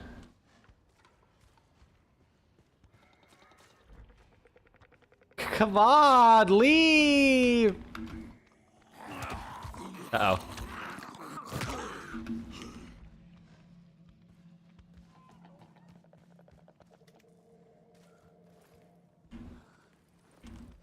Woo!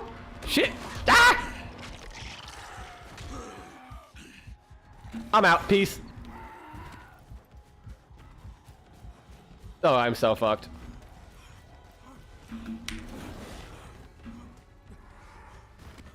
But yeah, the problem is, like, it seems like weapons are not that common in this game. Like, normally, and even in Dying Light 2, you could find weapons everywhere. Like, even basic weapons to use.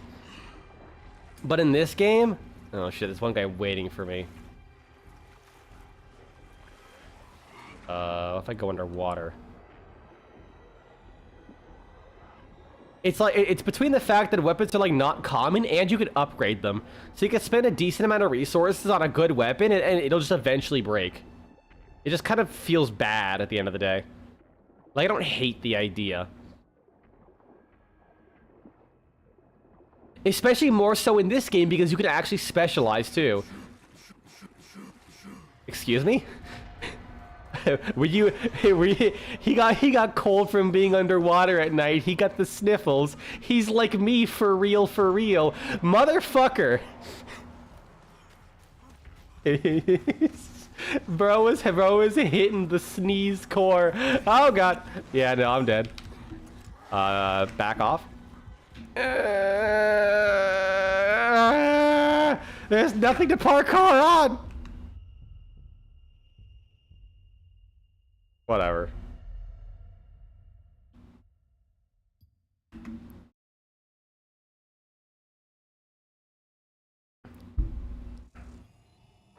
At least you get to play as a caked up mushroom. Honestly, that makes up for having to have a new resource. Shake those amanitas, baby.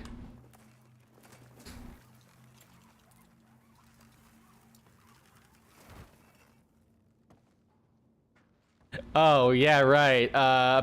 Apparently, the next Warframe dev stream is going on. You probably should have gotten that in extremely important context because they announced the next Warframe was going to be a mushroom, and then this is the dev stream where they talk about it.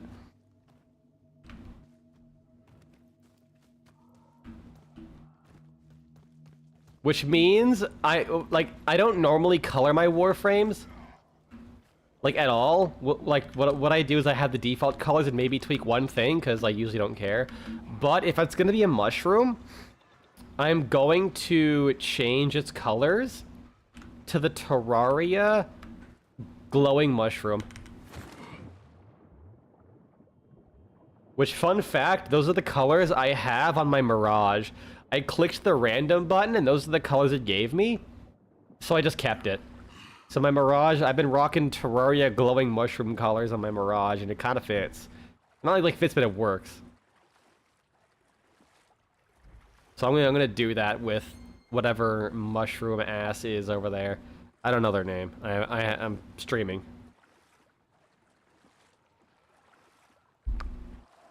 I'm not a React channel.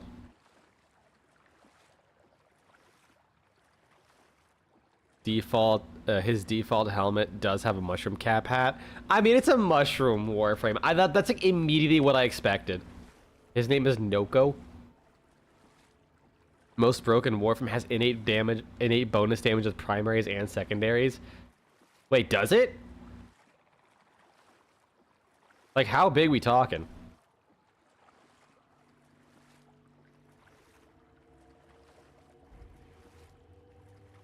We talking like the level of crit chance you can get with like Styanax's passive, but for primaries and secondaries kind of damage bonus, like Ureli's.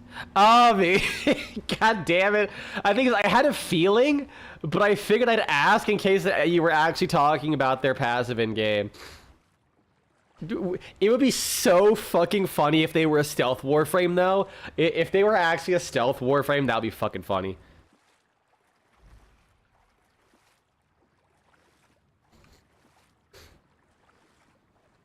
They get an exalted rocket launcher, but it's garbage because rocket launchers in Terraria are garbage.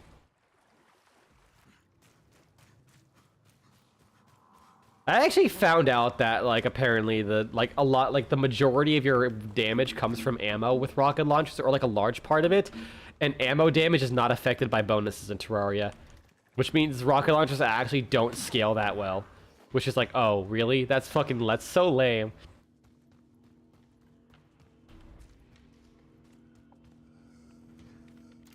It probably is a stealth frame, given that you can...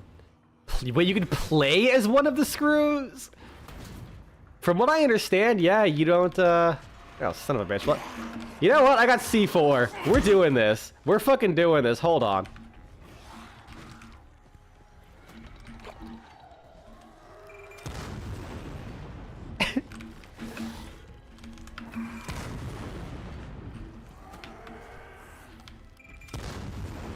Shit! He's still alive! Ah, shit! My butt.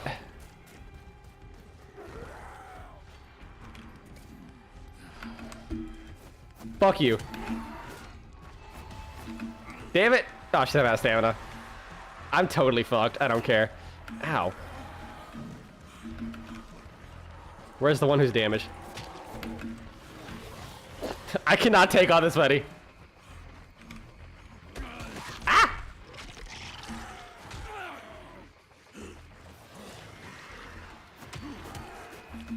Fuck you.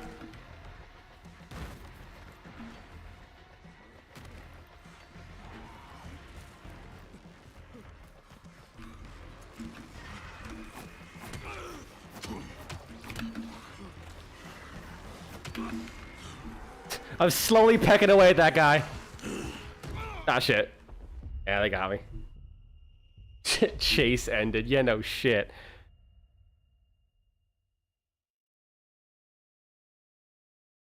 Yeah, you really don't get rocket launch till the end of the game. That is actually so fucking cool. You know what? I was like the other day while I was taking a fat shit, because this is where all of my weird contemplating ideas come from. If you ever watch one of my videos and there's some completely random detail in there, I probably thought about it while I was in the bathroom. Just staring at a wall, not using my phone, just my one quiet time of the day. I was thinking, warframes these days don't actually do anything crazy anymore. Like, I feel like every now and then in the olden days, you got a Warframe that was like weird. You know, like they had an idea going, like they wanted to test something, and they like pushed it forward. Like Mirage. Mirage has sleight of hand, a super unique ability that interacts like differently depending on your environment. There oh yeah, there's a oh shit. Yeah, I probably should wait till it's day again.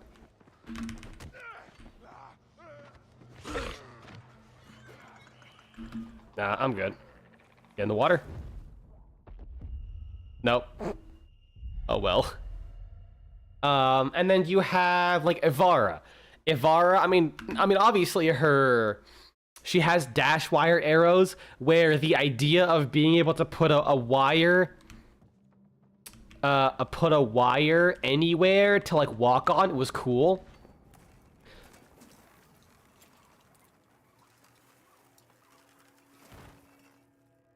I mean, to be fair, even back then, tankiness and damage was kind of the only things that mattered, nuking and all that. Like, people will still fucking say Ivara was like a top tier Warframe back then. It really wasn't, honestly.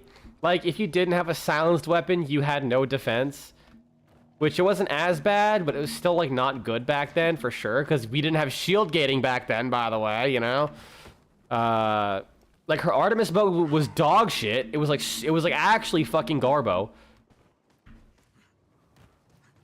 If I recall, like, it was not a good weapon. Like, basically the best thing she provided is, like, invisibility anywhere. And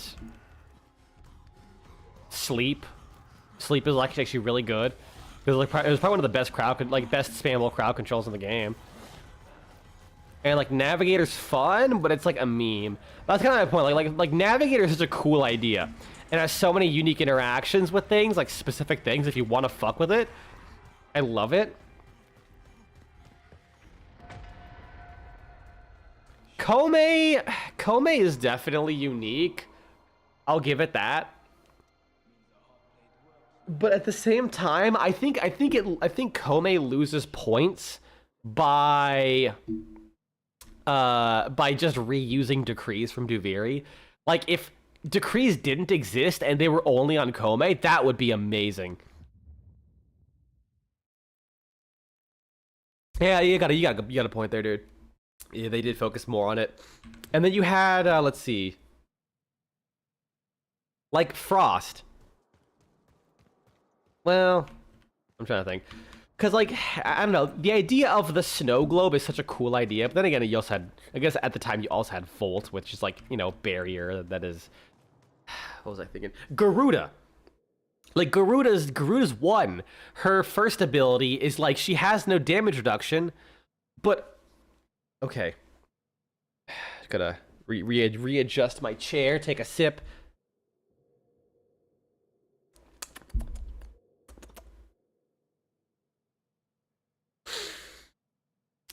I do not like the Garuda rework at all.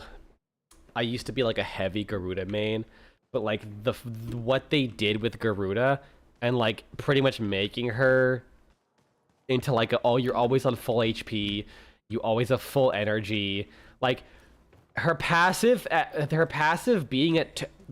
giving you like double damage. It's literally double damage. Like I'm pretty sure it's multiplicative for being at 2 HP.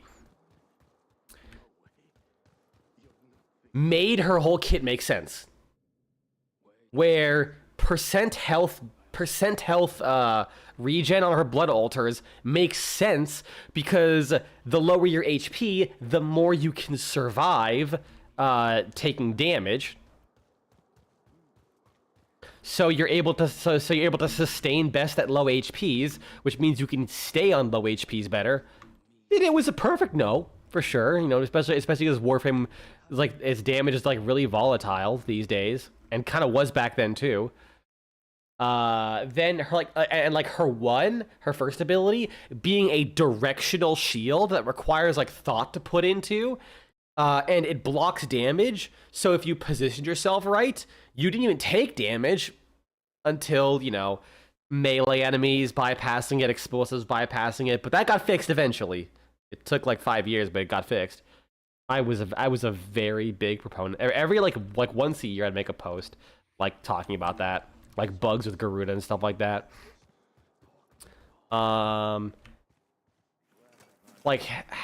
Everything just made sense. And also the multiplicative damage boost, and also her crossbow teaches players that like, hey, headshots are really good for Slash.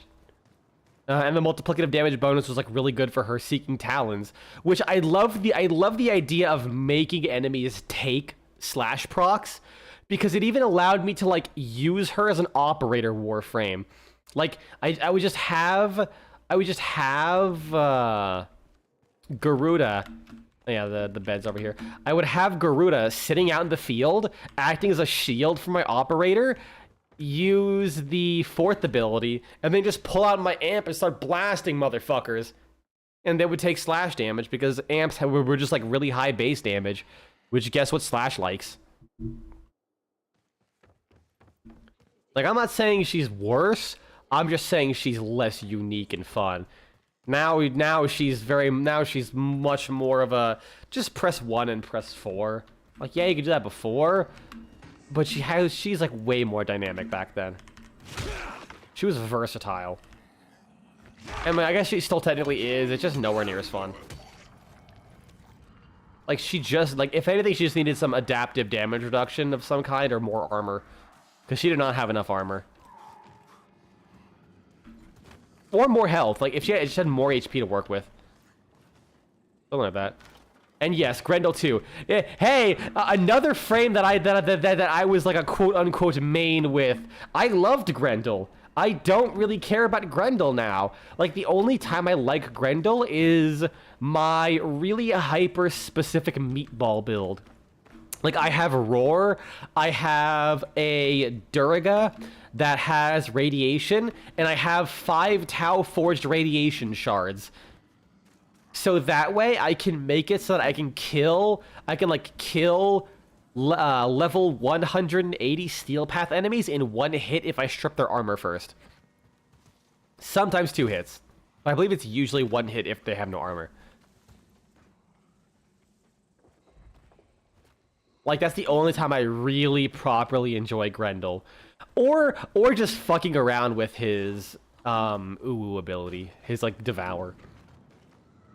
I made a build that I just called it the Vor build, because it's literally, I abused every mechanic in the game so that when I eat people, the 2% damage per second that they get hit with now does like just under 50%. And if you have a Jade Spectre debuffing enemies, it goes over 50%, so you can kill any enemy regardless of level in 2 seconds after you eat them. It's funny. That's literally, it's slow, it's bad, but it's funny. It was like, you know, radiation shards, proc them with electricity and viral, roar, and I think that was it. And then they would and then you would do like 45% per tick, which happens once a second, so it takes like 3 seconds. I also made a max cast speed Grendel, so when I eat people and then I just like rapidly spam 2, all my party members would hear is ooh woo ooh woo ooh woo ooh woo ooh woo ooh woo ooh woo. It's so stupid. And the best part is, it was the same loadout as all of the other stuff I was using. So like, I would actually one-shot everything. Like, I would eat a Thrax or whatever, or eat some like big tanky enemy, and the guys would just hear like ooh woo, and then it would just be like wave clear, objective complete. He is dead. Grendel ate him. How do I get in? Holy shit! That's a lot of guys. Hold on. I have to do this. Yes, they actually. I remember. I forget when they said. I think it was on their dev stream. They said they were dev short. They were going to address damage. Oh yeah, they said it on the Thrax-shaped belly. Fun fact, in case you forgot, Grendel is the only Warframe to have body jiggle physics on their body.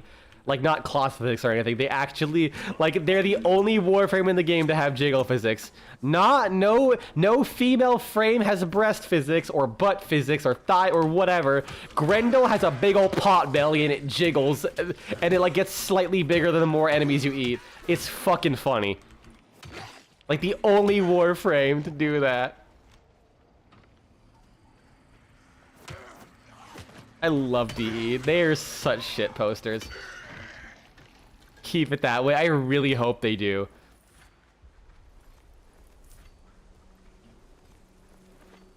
I hope they make a gelatin Warframe. Like, it doesn't have any gender characteristics. It's literally just General Jelly Jiggler from Bobobo. Like, it is like basically a bathroom sign shaped body, absolutely no sexual characteristics, and every time it walks, it goes wobble wobble wobble wobble wobble. That's like the only other time I want them to do geophysics on a Warframe. But yeah, it was the Plague Star patch notes where they said they were going to talk about damage attenuation. Here we go. No, you don't. You don't hit me. I hit you. Bitch.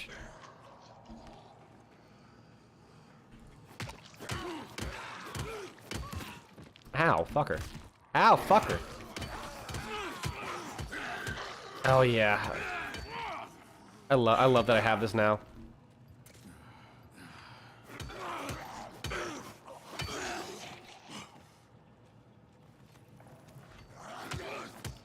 Literally been using only the Aphrodite against shit that has it. Yeah. And here's the thing, it only works on certain kinds of enemies with damage attenuation, like the sisters. I don't think it'll do anything against like the fucking bosses or the dedicants. Because they said, let's make a regular enemy that does literally no damage to you and just exists to waste your time. Let's not get it minced up. The dedicants literally do fucking nothing. Their damage is dog shit against you. Don't you stop trying to fucking pull this jump scare bullshit on me.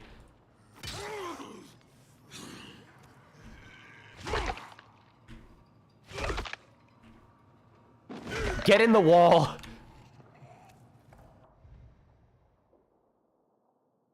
Shopping list: Granny Smith apples, frozen broccoli, eggs, organic diapers. I'm not due yet, but let's stock up anyways. Oh yeah, no, pretty much everything does shit all against the dedicants. My favorite part about damage attenuation is, I swear to God, it's easier to like look at an enemy, shoot them for 2 seconds, go back to killing everything else, and then after 5 seconds, go back and shoot them for 2 more seconds. And you're killing them just as fast. Like, to me, I understand why they want damage attenuation, but to me, when that's like how you can play it and you basically lose almost no efficiency, that's just a failed video game design, period. Like, normally I'm not that negative on things like that, but when it is genuinely just as effective to not play the game, and technically it's more efficient, because if you're not wasting ammo on them, like by actively shooting on them, and you can do it just as fast, but with less bullets by waiting, then what the fuck are you doing? Whatever's affecting the water pressure is somewhere in between. If only we knew which gauges to check. Well, where can we find a schematic of the water system? The chief engineer's office, maybe. Check the waterworks repair facility. I remember playing Just outside Old Town. an Elite Temporal Archimedia. My teams had dog shit weapons. My teams had dog shit weapons. I was playing Valkyr with also the regular fragmented in Deimos. The Entrati Labs has it. My brain died. So I had a Valk here, so obviously I had my exalted weapons. Honest to God, it was just as fast killing the fucker, the Legacite, with just me than it was with multiple people. If anything, it was probably quicker, I think. Like, it felt quicker. Because I actually saw the HP bar move. Because there wasn't 4 people attacking with max DPS weapons. So the bar was just, like, literally not moving, it felt like. Instead, whenever I would do a slide attack, I saw a chunk go off. And then I did another slide attack. Because I waited a second. And then another chunk would come off. And I'm like, wow, this is cool. I actually feel like I'm doing something. And then I looked and I said, wait, my teammate has dog shit weapons. So it's actually just because I'm the one doing all the damage. Damage attenuation is like, I still am not against it. I just think the way it's been done is like probably one of the worst implementations they possibly could have done. Like every form of it too. Like the damage cap, or like how some damage attenuation has gaps. So like they want meta weapons to not be so good, but then they make it so that. Really? Did I like throw something at that? Ow.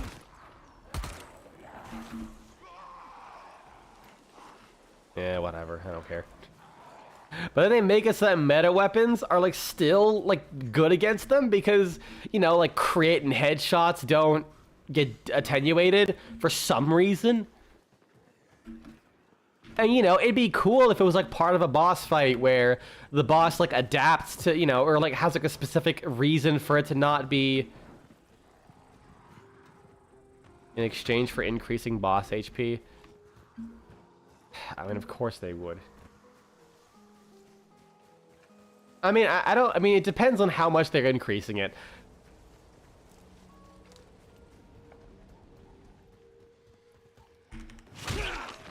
Because, like... if they increase it so much... Where's the objective? That's over there. Because, like, they could increase it to the point where, like, it basically just... We're in the exact same position because boss HP bar overtakes what damage attenuation is. It fucking better not. Usually when they do that, it comes out in our favor, but still. Like, they know what the issue is. So I do believe it'll be okay, but... Chief Yeah. Engineer's office ought to be in this facility.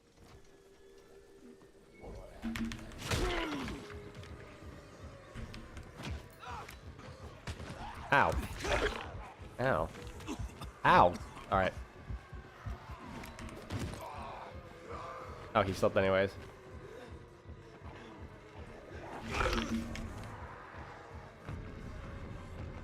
Any other virals? No? Okay, cool.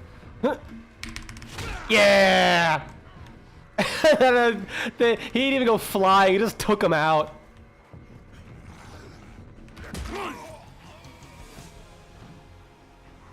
I mean, we do.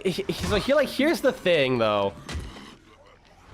And obviously, this is me as like an armchair dude, just kind of sitting around talking about random bullshit.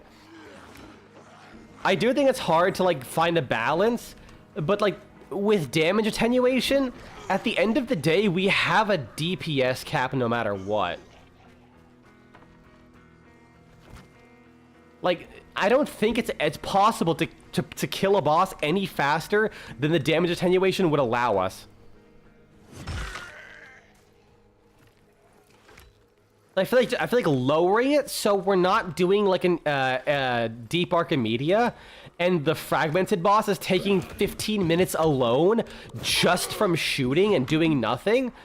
Like if they lowered it and it ends up being like 7 minutes or 5 minutes, having meta weapons isn't going to make it faster or slower. And if anything, it would allow it might even allow like worse weapons to match it.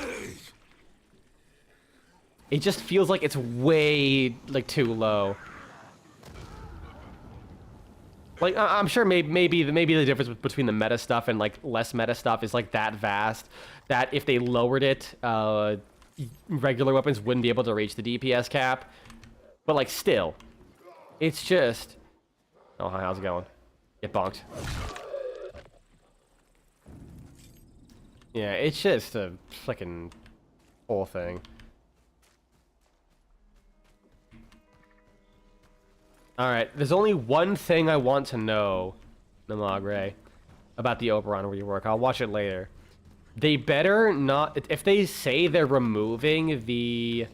Wait, activate card? Oh, right, because I got that. That's what I got, the trap tool. Ah, you bitch. Did he throw something at me?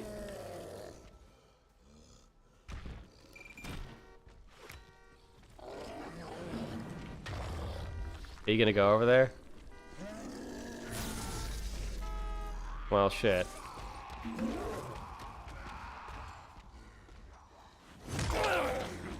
Jesus, I staggered his ass with that. Okay, do I get the... hold on, what was the... I think I got the option to throw things. How do I do that? Oh, highlighted. What's a heavy object I can throw? I mean, I guess I can throw this. Oh! That just fucking throws it like a fucking bomb. Whatever, I'll just keep scratching his nuts.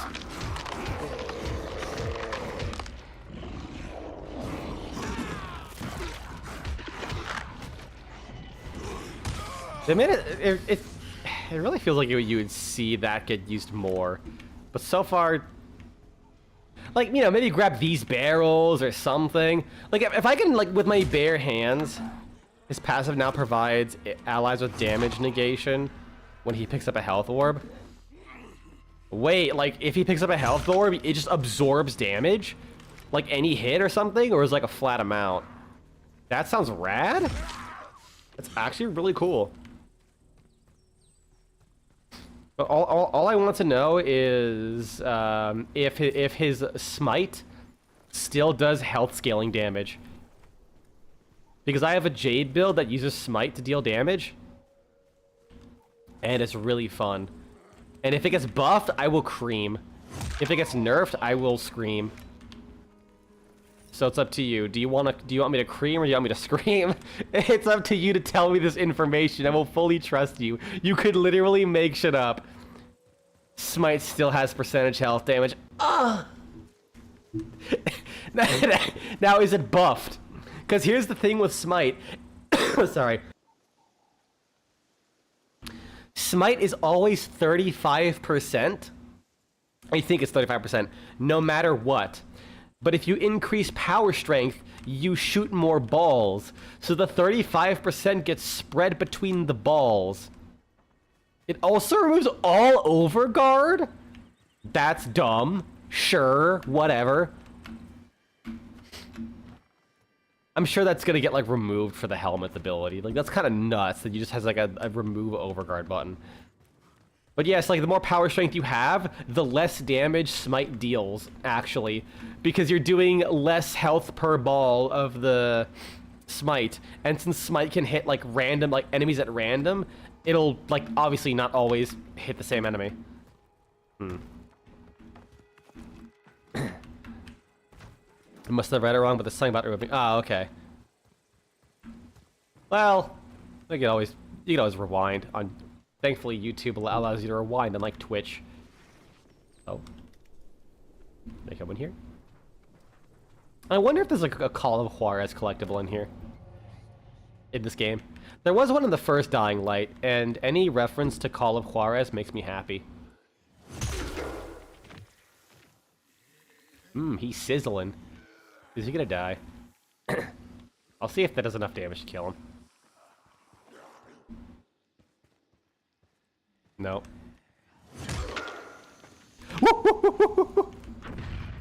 Well, so much for being inconspicuous. Oh yeah, dude, Call of Juarez. So Call of Juarez is a really fucking fun spaghetti western type shooter. I actually haven't played the first game, but like Bound in Blood had a surprisingly fucking good story. Call of Juarez Gunslinger, I'm gonna be blunt with you, Call of Juarez Gunslinger might be the single greatest game ever made. That's an exaggeration. Oh, it ships all defenses, including... Of course it has an armor. Of course they're just adding an armor strip. Honestly, I probably called that. They're just gonna add like an armor strip and shit, and... Yeah, I shouldn't be negative. It's still good.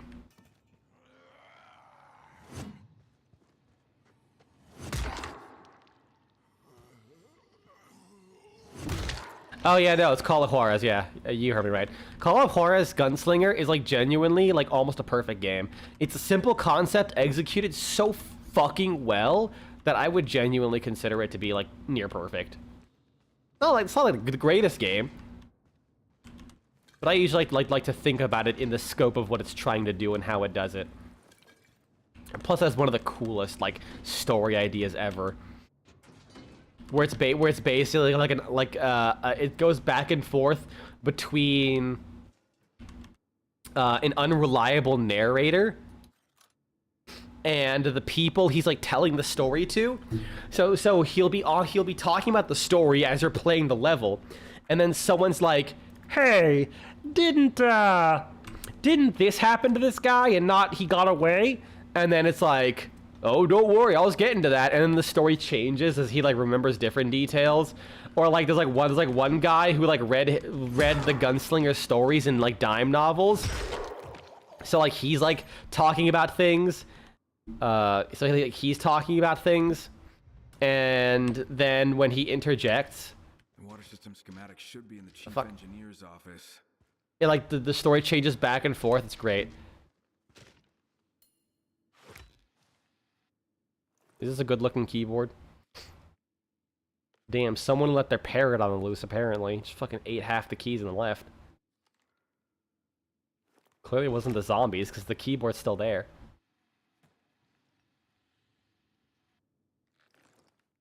This is someone's... probably like one of the developers' chip family.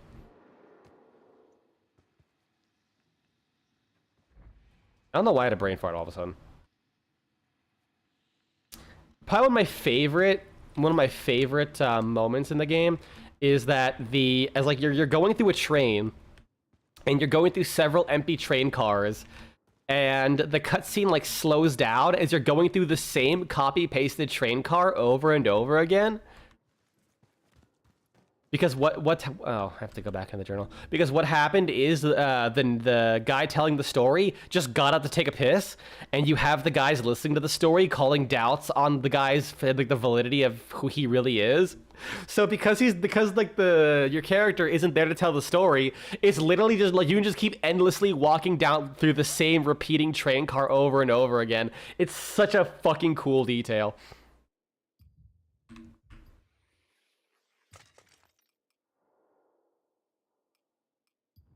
All right. Oh yeah, there's this thing too. Probably do that once. This is an earlier quest and maybe get that level up I need. You know, I thought I was gonna call this stream early because I didn't get much sleep last night, but I feel all right actually, so I might just go till 4. Where's the fucking journal activities? No. Oh, right, you get XP for doing these things. Shit. I should probably do that. I swear, where are the notes? Like, where the fuck are they? Collections, collectibles.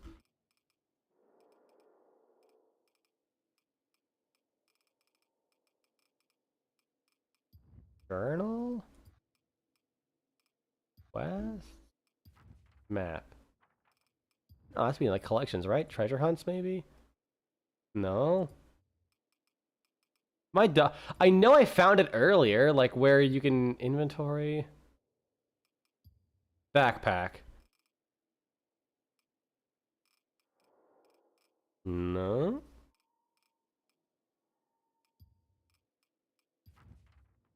I might be dumb as bricks.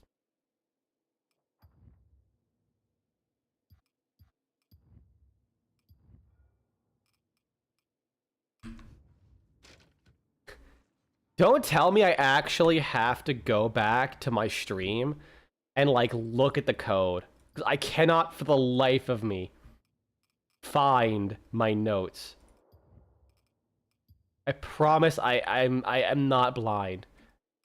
Yeah, it's like collectibles. Okay. That's a mural. That's map. Place waypoint legend. No.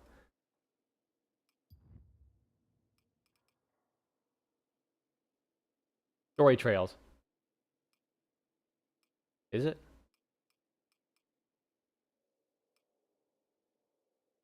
Maybe? Oh my god, really? It's here? 27, 115. Oh my fucking god. Also, I'm gonna feel... John Goodman. No, is it John Goodman?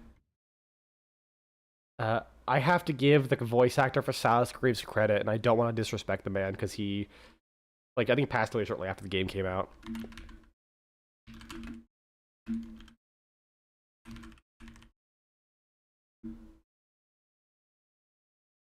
No, John Seigan. I actually remembered it before I looked it up. Yep, John Seigan as Silas Greaves.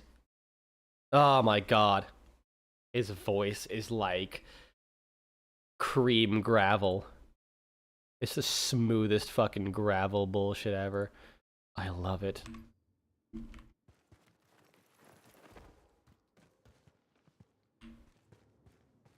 I will gush about Call of Juarez Gunslinger until the day they make a new Call of Juarez game.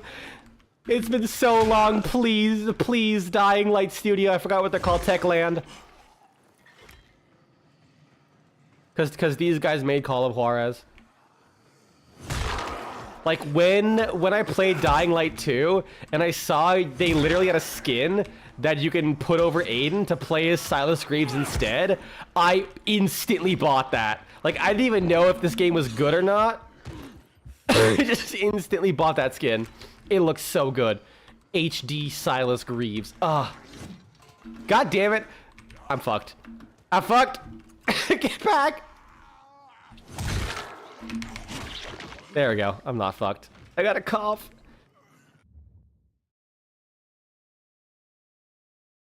Oh, Jesus. I'm dying.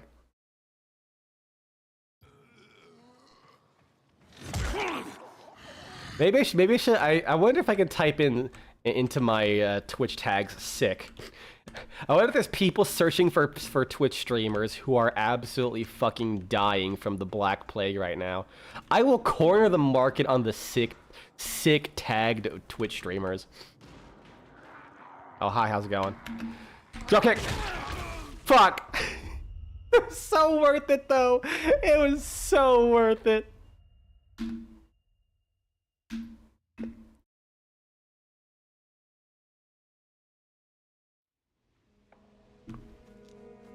I'm sure there's a fetish for that.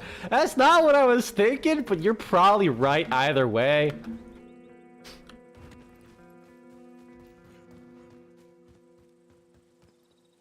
Am I going this way? No. Okay. I have to go back around. It does suck that when that dying like reset my beast meter. Like, I gained a whole bunch of beast mode. And then I just like went away.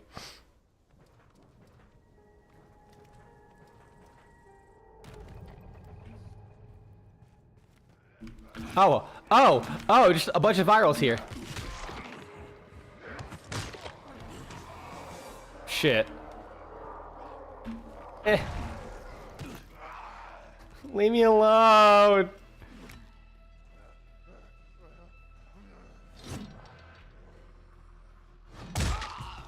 Oh, that works. Just hide up on the fucking vending machine. Like a fucking Hanna-Barbera character hiding from a rat.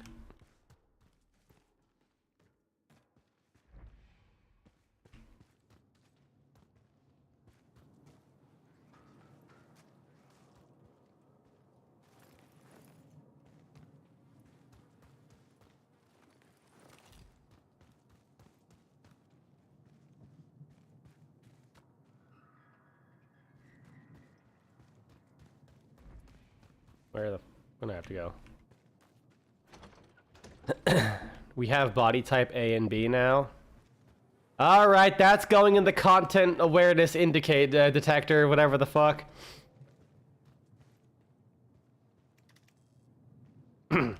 Just that they're called a body type hawk and body type lark. That's neat. Why are all the operator like voices and bodies named after birds though? Like I'm pretty sure they are, right? It's been a while since I've looked at those options. Like what's with like I don't think there's anything bird motif about operators. That felt weird to me. Like they could have just gone with like voice 1, 2, 3, 4.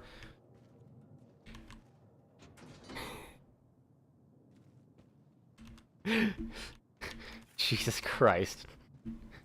The Grenier prey on the weak, but we prey on the Grenier. Don't worry, that wasn't me doing a voice, a voice acting attempt. That was me playing an actual clip of their absolutely dog shit delivery. I'm sorry, I don't like to diss voice work, be like, oh, it's garbage and shit, but honest to God, it is like some of the flattest, most lame, limp delivery I've experienced in a game. Where am I going? Like, maybe the voice actors would do a better job nowadays. That was 13 years ago. They did not do a good job back then, and I had to deal with it. So with all due respect, that voice acting sucked. Still wonder why they made them children. They probably just wanted a twist. Like, they knew for their first story quest, they had to have something. They wanted something shocking for their big reveal. And I think, like, if it was obviously a person in a suit, that'd be like, or a person controlling the suit, it's like, okay, fair enough. But if it's a child, that's extra spooky. Plus, I mean, I'm sure to an extent they had some parallels that they wanted to draw that were good. Or not good, like some neat parallels, like, I don't know how well they planned this in advance, but the juxtaposition with the reason the children didn't succumb to void madness is because they were, like, in better control of their emotions, so the void didn't, like, you know, completely overtake them. Like, I do think that it being a child over an adult works better in the end, but it really depends on how much they actually did it. Like, I think there's definitely a story to be told of, especially now, like, because they're definitely coming from like the healing and trauma angle for the game. Like they were doing that from the start, and I think having a child be in the place does work.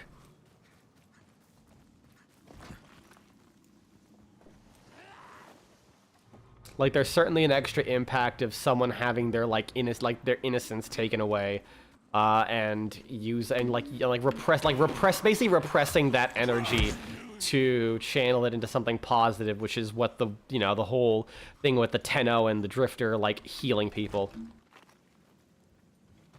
You feel like an adult went through trauma as a kid would have worked better? You're right. I wouldn't say, I'm not sure if it would have worked better. It definitely would have worked either way. Like, I'm not saying it's like it would, like, the whole thing wouldn't have worked, period.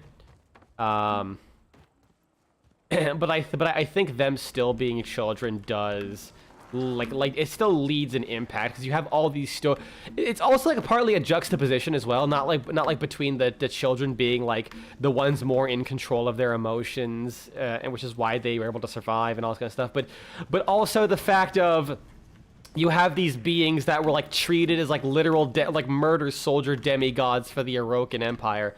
I went the wrong way. I thought I was going back here. And then it turns out that, like, it was literally all just children. Like, it was, like, I'm not gonna say mind controlled, but I think it kind of was mind controlled children.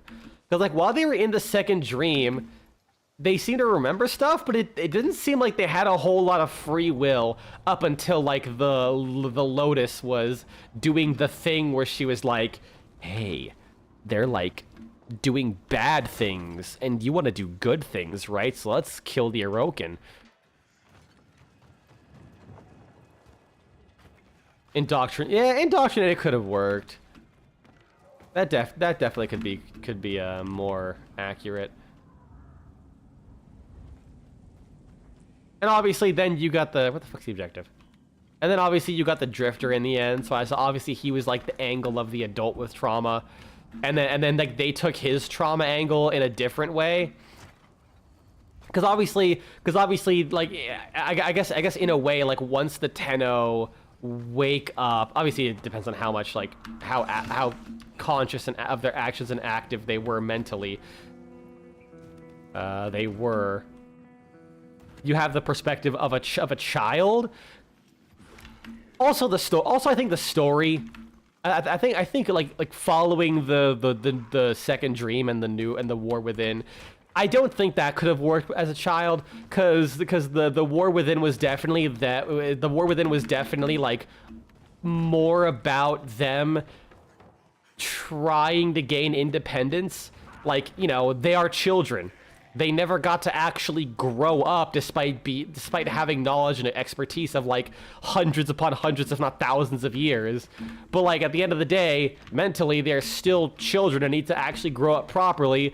But with the fact that they have all this experience, it like amplifies the fact that children and teenagers have like an inflated sense of self independence. There we go. An inflated sense of independence. Like a lot of like War Within was more about the operators like realizing I am actually a child still, and the world is gonna fucking demolish me if I don't keep my shit together. Even if it's not from the trauma angle, I do think from that like standpoint of even going from I don't know, I'm not sure how the New War would play in this. I think New War was a lot more about the drifter going like being free of his trauma and leaving his like overall coping mechanism into like a world that he's only for the first time like getting to experience, and then having to like realize that leaving the, I guess you could say, comfort of what he knows, even if it was also dog shit, going into something that he now has to deal with head on, is like his angle is like completely different. So I think New War was more about the drifter than operator, because operator didn't really kind of grow during all of that. He was still like trying to cling on to the Lotus. I still think to this day we should have killed the Lotus.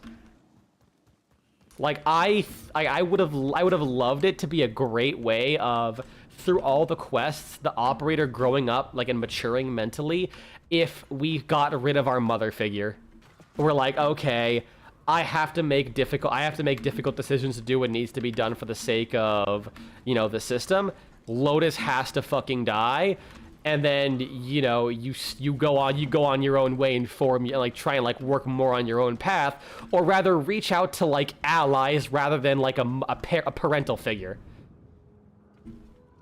It's funny whenever every time I always say like, man, I honestly think the story could have been more interesting if he killed the Lotus. I get fucking demolished by comments because people are like, no, I like my space bomb, and I'm like, cool, I get it, but I personally think from a story standpoint, it would have just like had more impact for the operator as a character. Because like really, New War, nothing happens for the operator. They don't like.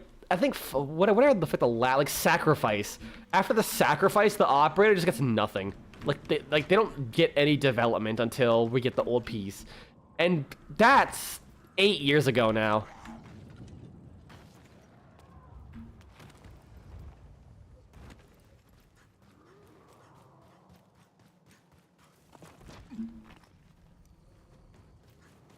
Or at the very least, if you don't want to kill the Lotus, keep her locked up for years. Like, you know how we had the purple Lotus? They never played with the fact that we didn't have the Lotus anymore. Like, they very well could have like explored the idea of the shit. I could have done that though. They could have explored the idea of the operator slowly growing up without the Lotus as their guide. You know, like I'm pretty sure there's only one canon mission outside of Where the fuck is the quest? I'm getting so distracted. This parkour's so fun. I'm sorry. Like, there's only one, like, non-story quest mission, and by that I mean basically just, what was it, sacrifice?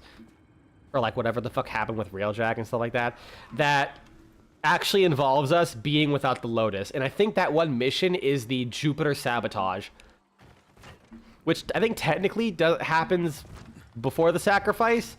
But having Ortis as the one, like, leading you does, like, imply stuff. Oh yeah, and I guess technically you also have the Rapola list fight. Am I passing it over and over again? Am I actually just stupid? Oh, it's over here. I actually am dumb. But yeah, I would have liked it if they at least played with the fact that the operator maybe started like actually gaining it. What was that? Did you see that? I swear I just saw like a fucking like body appear on screen for half a second. I heard, "Ooh."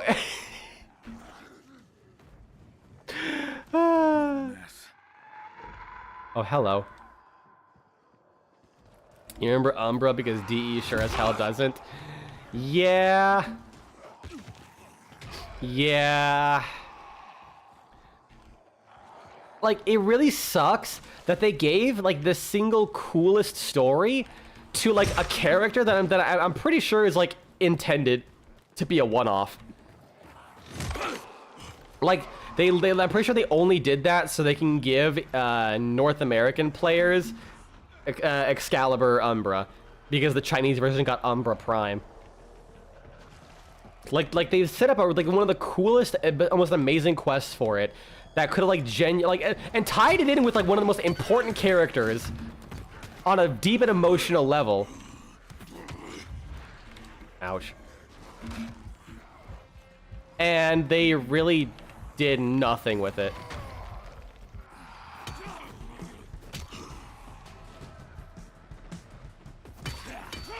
I wouldn't say so. I would say they're about on par. Like, you see his motivation. You see his downfall. You see, like, the pain he dealt with. You see, like, so much more in the Stalker, I feel. Like, I guess technically you could say the Stalker has more. Because, I mean, he has the quest, yes. Just like Umbra does. But also he has, like, the Codex. So, like, you know the Stalker watched the fall of the Irogans, so you have that extra bit to keep up with. But that really isn't that much more in the grand scheme of things. Last fucking one. I still feel like in terms of like a per quest impact. God, poor guys. Yeah, actually I think Stalker probably got it better. Cause like goddamn Jade Shadows was like a fucking quest and a half. And obviously they are gonna revisit Stalker. Like they confirmed they'll be going back to Stalker eventually. So he will get even more character development. But yeah, it really does blow that. It really does blow that they just like did nothing with Umbra. Like they literally could have just made it into like a one-off about a rogue warframe that has sentience. Because Ballast, like, maybe not even tie with, I don't know, they kind of want to have to tie it with Ballast.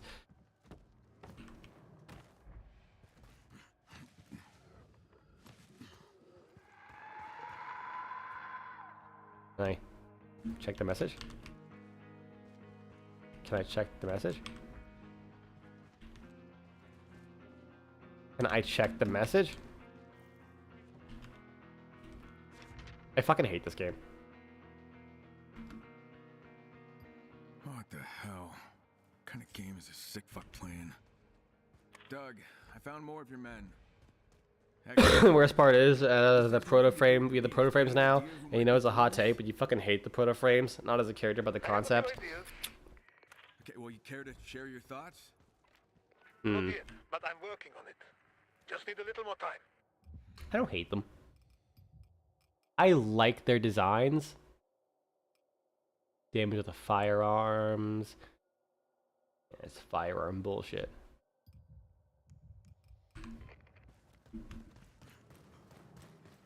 But it definitely, to me, very much feels like like turning the warframes into something that's marketable. I definitely can kind of agree with that.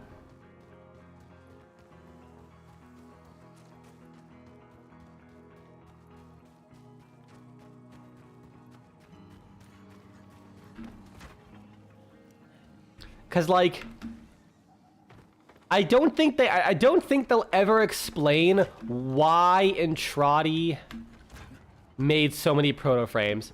Like it's like the Hex have a reason to exist, I guess.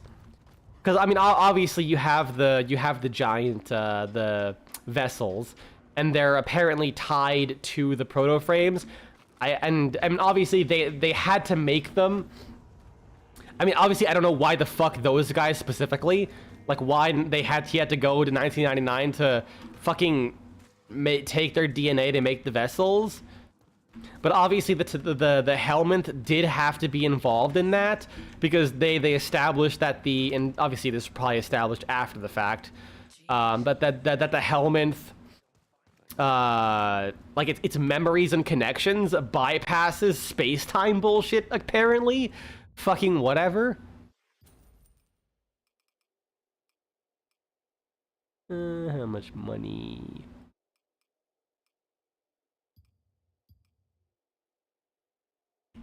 How much is that? Yeah, that's a decent bit.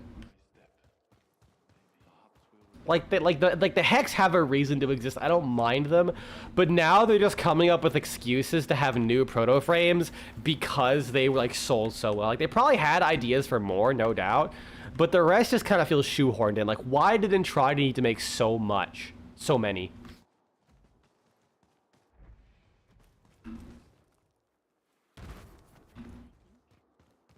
Also, I like their designs.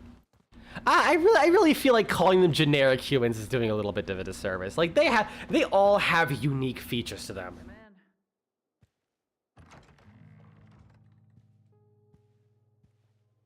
Crane, if you're here for news on what the Baron's men are up to, I have nothing to report yet.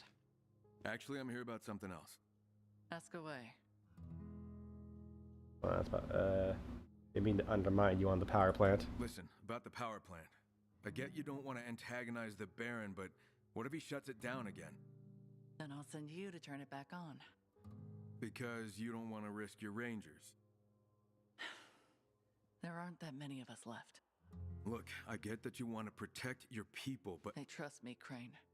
That's fair. Trust that I'll look out for I them. don't agree with that, but yeah, that's all fair. I'm saying is They're not your responsibility. They're mine. That's why I never send them out alone. The world we live in now, everything out there wants us dead. There are enemies around every corner, behind every rock and tree. Infected or human, doesn't matter. Losing even one means the other is left without a partner, without someone to watch their back.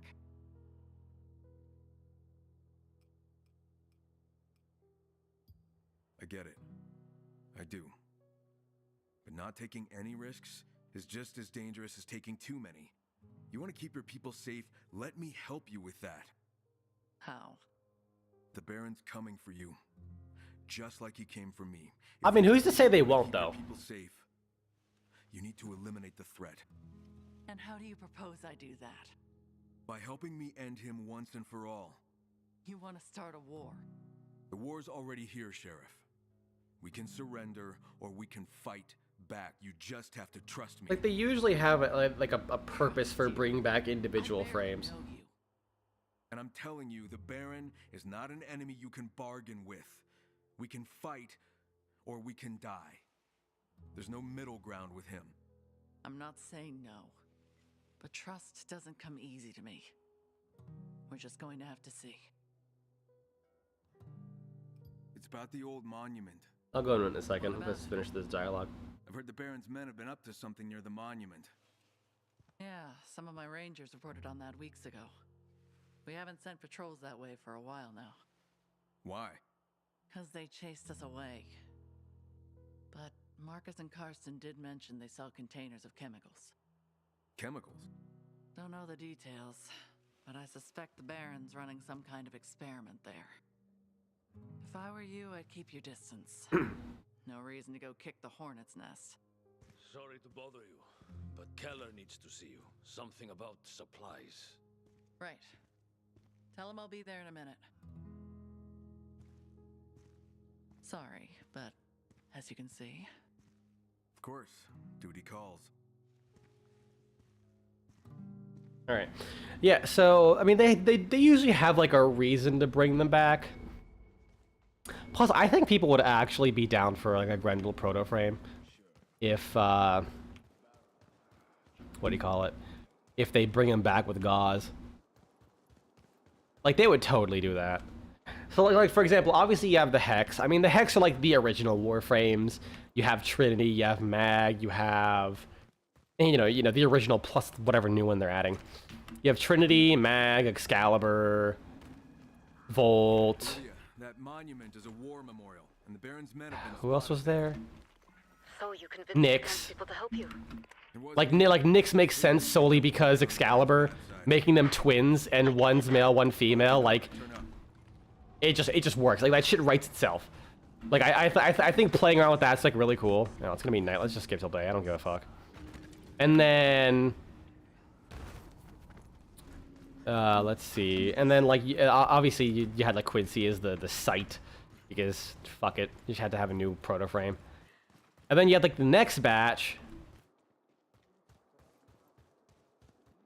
And then you have the next batch, which was obviously you have Velimir and Minerva because they actually have like story attachments to Nechi, Rusalka. You know, and then they kind of just admittedly they did have to just throw in a new Warframe because fuck it. And I will, and you know, like you said, Flare's actually like super interesting. And then obviously they had to throw in one popular Warframe just because fuck it, I guess. So Nova. And obviously the new one is like cool. Oh, I wait till night. Whoops. And then we grab the Devil Warframe. So obviously, hey, if we're doing a Devil Warframe tied to 1999, we can do. What do you call it? You know, like go the religious angle, go with the Devil Warframe, the Priest Warframe, and because Wisp is popular, fuck it, just give a bit, just go with rockin' ass French goth nun Wisp. Like they just ticked every checkbox. Like I'm pretty sure.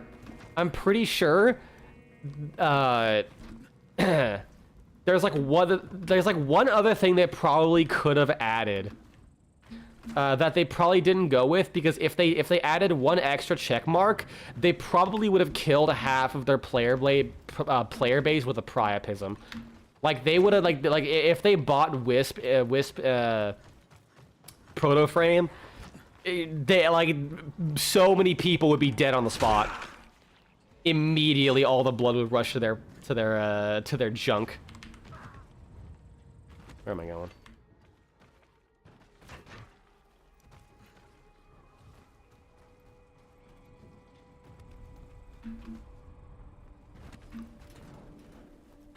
Maybe if they made her signature weapon a whip, that's what would do it.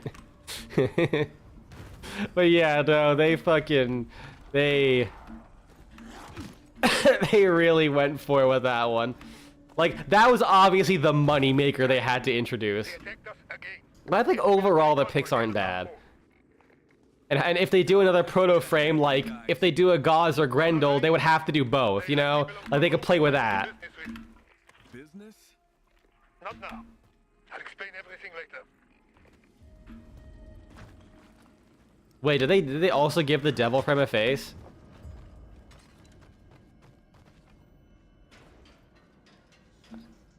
I guess they must have shut it off on that dev stream then, right?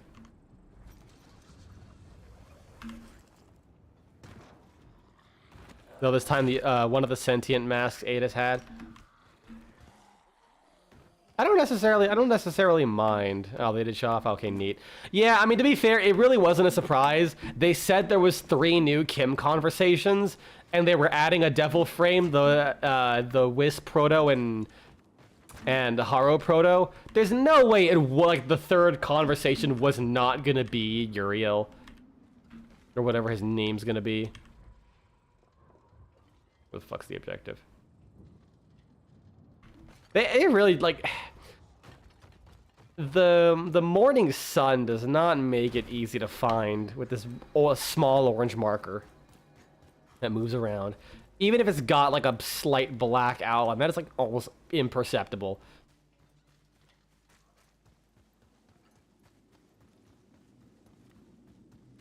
I don't quite mind Adis as much. Because if the old piece is about the Tenno and the Sentients getting along. Oh, there actually exist ropes in this game. I had not seen one yet. Then it kind of makes sense that like some of the Sentients would have human faces to make their appearances more palatable. Because after all, the Sentients really were basically just like tools for the Eurokan Empire, like pretty much everything else. Oh yeah, no, I prefer the Sentients without it. But I totally love, like, I hope they go down the angle of Adis primarily using the mask, and then every now and then when it's just him and the operator, I assume Adis is a guy. I never actually watched this stream. Like, I watched it, but I had no audio, so I couldn't tell if Adis was a guy, and I couldn't read subtitles if they ever said he or not. But I'll just say he, because fuck it.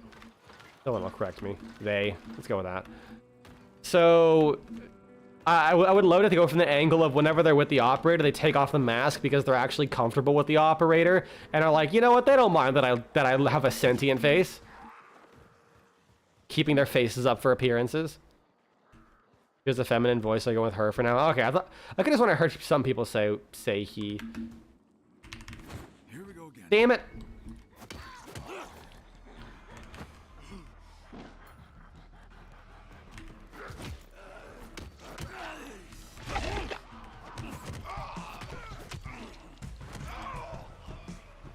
I just fucking showed him the door. And by that I mean the ledge. Where's the hag? I will say, this game does do like a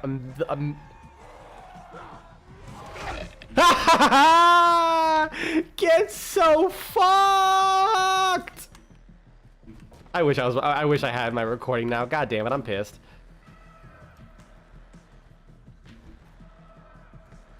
Why do they make the Scottish disabled flag on that street? Wait, what? What are you referring to? Oh, this? Wait, you're right. What the fuck? Are you gonna come after me? Fine, I'll come to you. With these feet.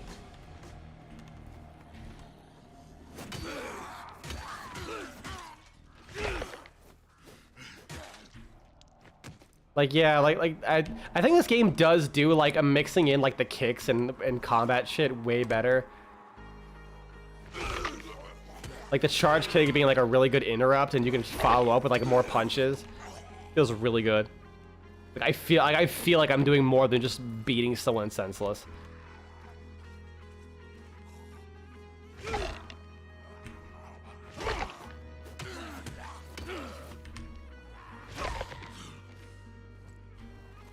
No, I keep forgetting I have a block.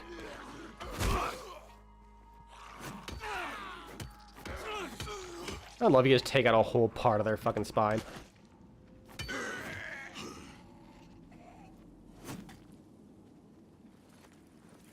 Yeah, I don't know why they made it look like the Scottish flag. I think the Poles just have something against the Scots. The hidden rivalry of all time.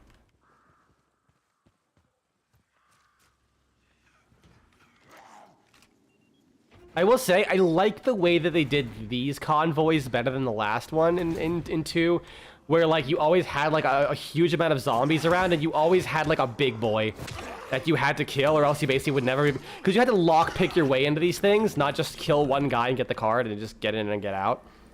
Like you, but obviously on the sides here you have extra stuff sometimes. It's like it just feels way smoother, less hassle.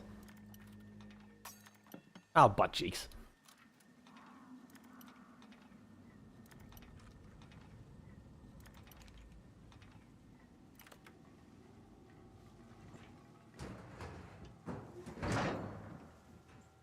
I'm definitely really interested in the old piece. I have no idea how that's gonna fucking turn out. Color me extremely fucking curious. They came here by car. Seems they drove off not too long ago. That said, I honestly could not give a shit about the operator story. I don't know why. This has to end now. Like after the Drifter, I just don't have any interest in what the operator has to offer.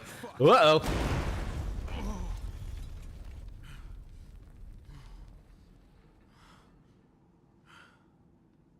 That really is like the best blinking effect in a game I've seen, I think. I don't think I've seen one that's better. God damn it, are you gonna get kidnapped again? Fuck them. Biters will take care of them.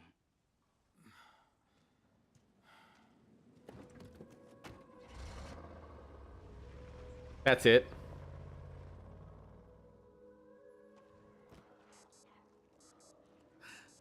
I mean, you could just be burnt out. I'll be honest, I was the exact same way where I'm like, man, Warframe sucks so much ass, and I just like didn't play it for like 2 years, and I came back to it, and I was like, yeah, no, I was just burnt out.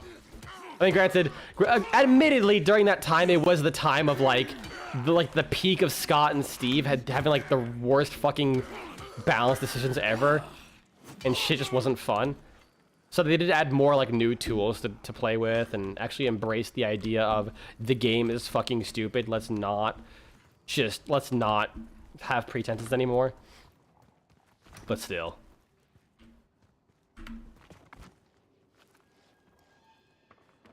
Burnout can make us have a real negative opinion on a video game.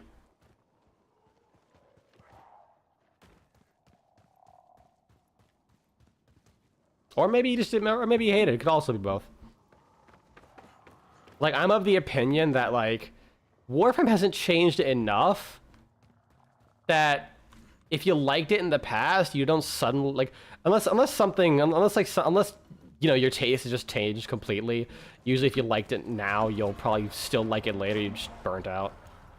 Kind of how I feel about a lot of games. Like Path of Exile 2. Like, no, Path of Exile as well, not the actual sequel.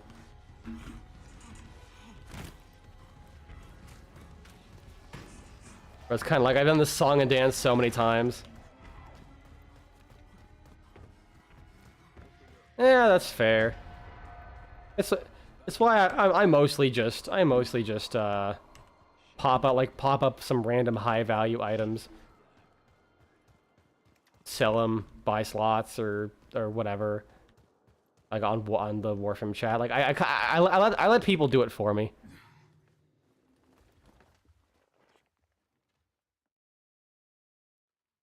Like Warframe Market, I was like, you know what? You're gonna message me. I'm not gonna bother selling this shit. I don't care. Like I'll just spend like one afternoon every 6 months, just be like, yeah, you know what? Spend like 20 minutes selling things here and there, here and there, here and there. It's not as bad as Path of Exile. You would absolutely hate Path of Exile, because like Path of Exile is Warframe trade chat the game. Oh my fucking god. It's awful. It is actually fucking atrocious. Because you do it for like every fucking character you play.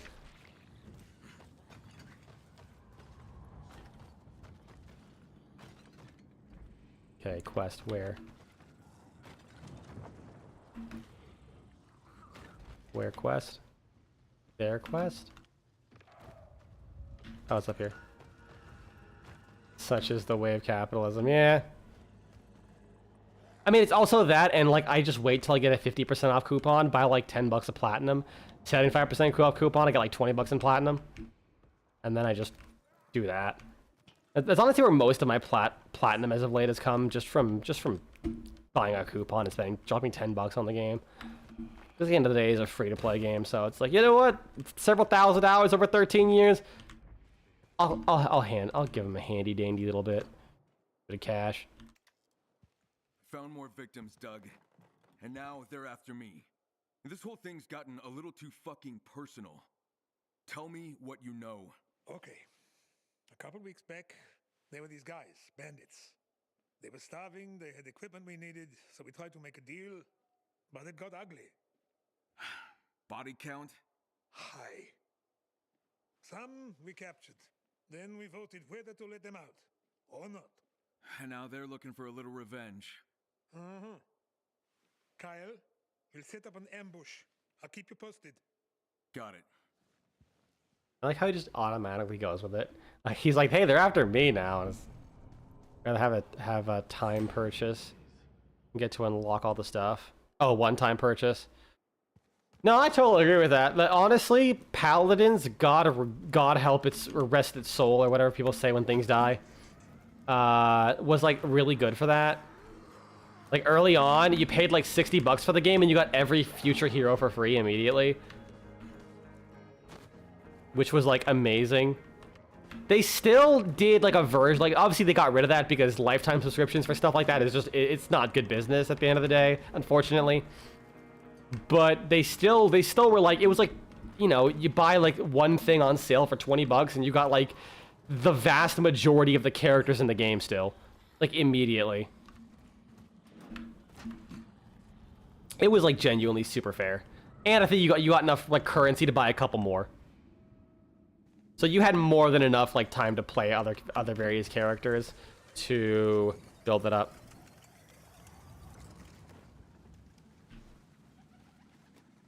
No Man's Sky does it. Yeah. I don't know. I mean, I don't necessarily know how the content pipeline for those games work. Because obviously there's like different sales expectations and also overhead costs too. Like Paladins has to keep making money or else the servers just can't stay up anymore. Whereas No Man's Sky, I don't have to worry about that as much. Like if the servers go down, I mean, you lose like the interconnected stuff. I don't know how much, but from what I understand, it's mostly just like, I think there is multiplayer, but also just seeing other people's shit, like their planets.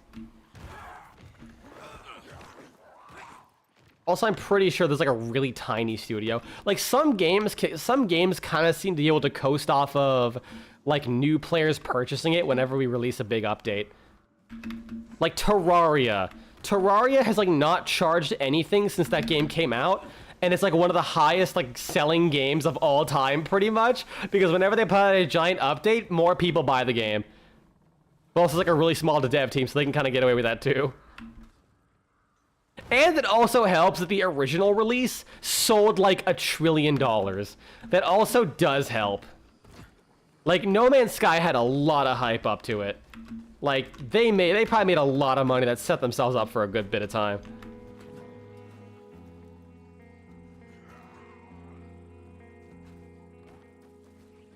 Oh yeah, no, Hollow Knight, No Man's Sky, like wasn't Hollow Knight like literally like a 5-person studio or some shit? Like extremely small, and it basically sold enough to set the team up for life. Like they basically don't have to work a day in their lives anymore because that one game sold so well. I know that's like Stardew Valley. Like Stardew Valley was like one dude. It sold like millions upon millions, made that guy enough money that he basically just like doesn't have to work a day in his life. He's just making games at his own pace just because he can. He just likes to. He doesn't need money. He just wants to make the game he wants. Yeah, it's what it sounds like, only $20. Good. That's so respectable. They're like, listen, we just want to, cover the costs, probably, keep, if they can make more money, sure. I have an endless amount of respect for the game that Team Cherry was able to make. I just fucking hate it. I'll always say that, but like, listen, you don't have to like something to respect the fuck out of art. I will crusade Hollow Knight's an incredibly bland game all day. But also I can't say it's not a good game.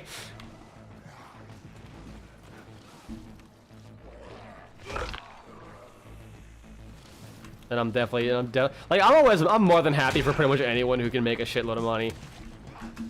Because I'm jealous. I wish I could make something and then just never have to work again. Which I guess I can't necessarily, like, be too... Is that a volatile? No, it's one of those guys.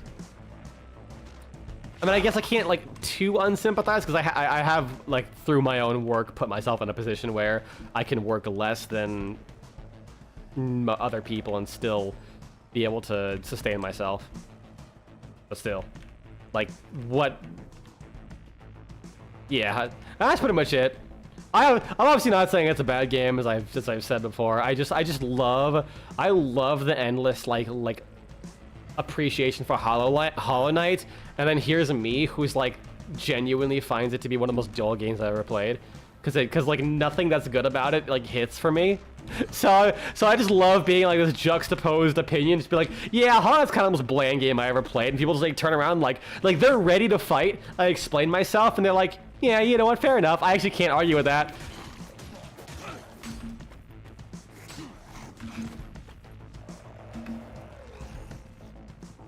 Oh, my weapon broke. Hold on.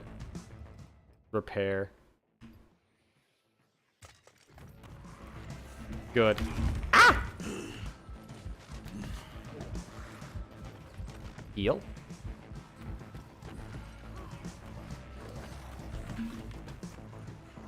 Honestly, Terraria, like, I don't care what anyone says, Terraria is a super scuffed game. Terraria is actually mega scuffed.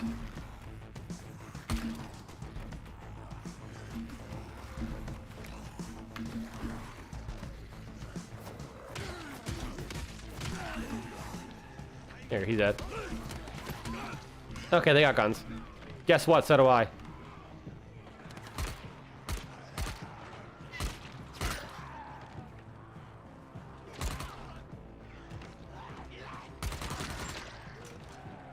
You know, I'll let the zombies take care of him. The great thing about having opinions is that they're just opinions, and someone else having one does not change a damn thing about yours. Give me like 1 second. Here you go.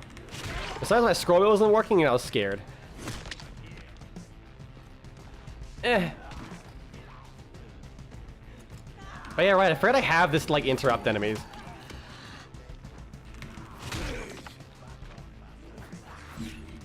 Ow.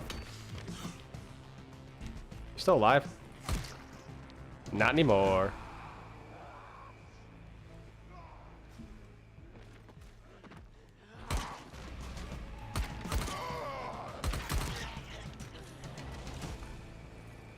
Like, unironically, I love listening to people who have criticisms on games. Cause if they're not like, if they're not screeching, well, this game is bad just because it's bad, I usually like to see where their perspective is. Kind of like how it's obviously, I think Hollow Knight's one of the most bland games ever made. I could totally explain why I think it's like one of the most bland games I ever played to me. I could very much explain that, and like coming from like I don't want to say the echo chambers necessarily, but like the pits of positivity of this game is like one of that's like a must play for a game in the genre. I look at it and I'm like, you know what? I like Super Metroid more. Fight me. I mean not really, but because I don't really care. But it's just kind of like. That's a perspective. Like if I met someone who did that about a game I genuinely thought was like perfect, which there really isn't any.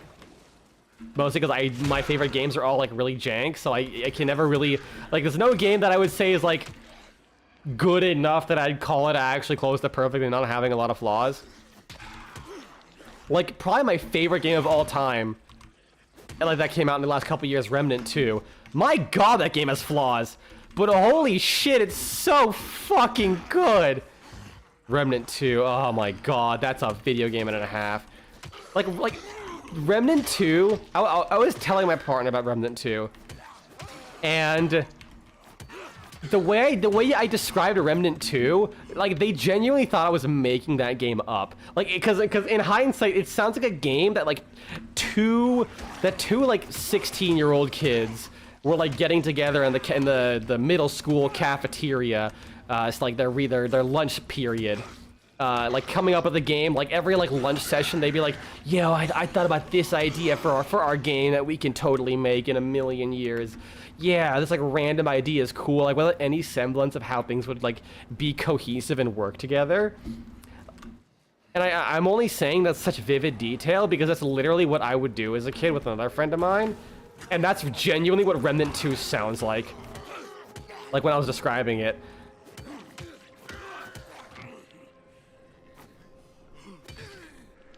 It's weird how much people tie their worth to games they like. There's really anything, honestly. Just anything. Angie boy, he hears opinions and he's just gonna fucking go Doomslayer on everyone. Alright, I can't drop kick, cause fucking why not? Wait, what? Why did those go flying? My raw testosterone energy. Can I? Did I actually? Ah, man. Like, honestly, I can't tell how many people like indoctrinate themselves into certain lifestyles, or if it's like showmanship, like they're doing it for the sake of the content. Like it's one of the few times oh fuck, I got demolished. Like one of the few times I like embraced other like embraced trend culture, and by that embraced I mean like listen to like people talk about it. It makes me think, do people actually believe this? Like I think the one I was referring to is water talk, of like people going like basically going fucking designer handbag level of ridiculous bullshit with their fucking flavored water drinks and like their rituals. And I wonder, do people live their life like this, like genuinely, or is this actually just for like the attention? It's really hard to tell because like when you see shit like that, it does not feel real. Like I just cannot believe like someone would live a life like that. But it could also be I'm just disconnected, kind of thing.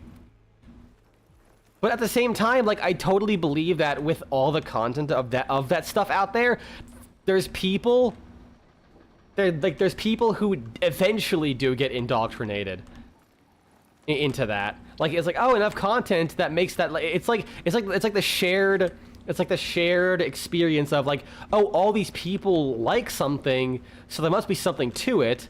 And then they go in and they try it, and like the mob mentality of like, oh yeah, this is good. Just kind of like making themselves believe it. Well, yeah, I don't think that's necessarily a bad thing. It just feels weird and can definitely suck when people fall into that mentality for things that like actively harmful or just really fucking stupid. Something politics. I mean, you can just look at anything of like, here's an opinion, here's one thing that like one side is like firmly for, and then it just becomes the opinion of everyone for some reason. Because people are like willing to trust global opinion over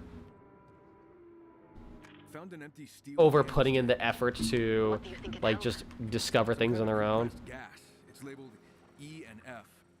E and F? They manufactured chemical reagents. I saw some of their stuff in the Baron's lab. They own the chemical plant south of the city. You experienced a person like that? Oof. I hope I'm not that kind of person. Because obviously, you know, we can be influenced subconsciously, subliminally, whatever, by a lot of things in our lives and the things we see. I'll definitely admit, I'll fully say it, there was a period where I was like hardcore into make everything from scratch. Like I was definitely like there was a small period. Granted, it was also for like cost cutting measures. Usually, it tended to be like the things I like to eat tended to be cheaper to make myself, and it was more about money than anything. But also like not eating things that are like full of preservatives was also like it was a nice bonus for sure. But there was definitely a period where I was like making so much shit from scratch. Oh my god, I don't do it as much mostly because it's definitely a lot of work, so I couldn't live my life all the way like that. But it did like act as a gateway to get into cooking, as much as I love cooking. So it wasn't all bad. But I at least had the wherewithal to like be like, yeah, preservatives aren't as bad as most people say, but it's definitely not. It's definitely ideal to not have them if you can. But there's definitely very nice, like when you make your own bread, like your buns or your own tortillas, and after like a day or two, they're like stale, you realize why why preservatives exist. Cause like, unless, it also actually does help that, it does help that I meal prep, so like whenever I make something, I will like eat it until I'm done. So it wasn't as bad, but if you were like not doing that, you would waste so much extra food.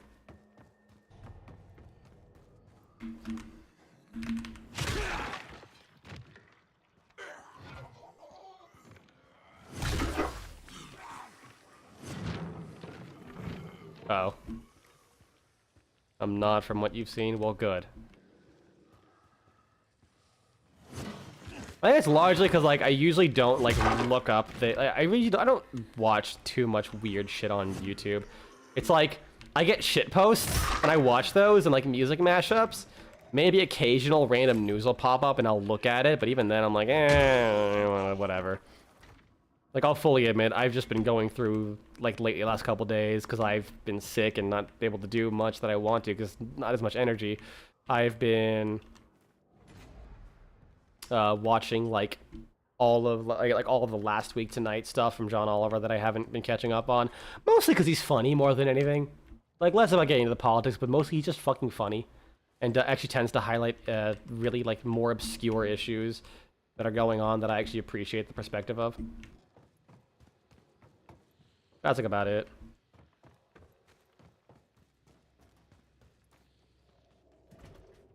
The frequency of how online a lot of people are definitely is not helpful. My phone go off? No. That was something jingling. Ooh? Why? So I just got a news post for the Warframe app that the update is called the Valis Undermined. I'm not surprised. I'm not surprised that it's a because I watch critic videos on modern installments of franchise I used to be into. You have your opinions, you don't need anyone else to confirm them for me. That's fair. I sometimes will like doing it just because it's fun to have. It's fun to see other people's like opinions on things. Like sometimes some people might just have like a different take. I mean, if it's like a full-on critique and not like an exploration of stuff, then yeah, it's like a different thing. Oh, we're securing. Hold on. The attackers are going to be invading in 60 seconds. I gotta board up the windows. Do we have a Jaeger to a bandit to put batteries on these windows so no one can break through? Put gadgets on them. We gotta reinforce these, or else Blackbeard will get in. Yeah, that's right. I played Rainbow Six Siege. I was dog shit at it. If I tried harder, well, I would have hated myself, to be honest. I was the guy who played Capcan, put traps randomly, and then would keep getting kills because people are dumb and it's fucking funny. Or Tachanka. I played Tachanka. I would just like set up my turret, never move, and I would and like one guy peeks me, realizes fuck Tachanka, and then he hides behind the corner, and I'm like, bitch, I have a DP220, and I just fucking load up the entire wall with the fucking light machine gun, and then I eventually get a kill, and I just fucking laugh. That game, I don't like that game. That's fair.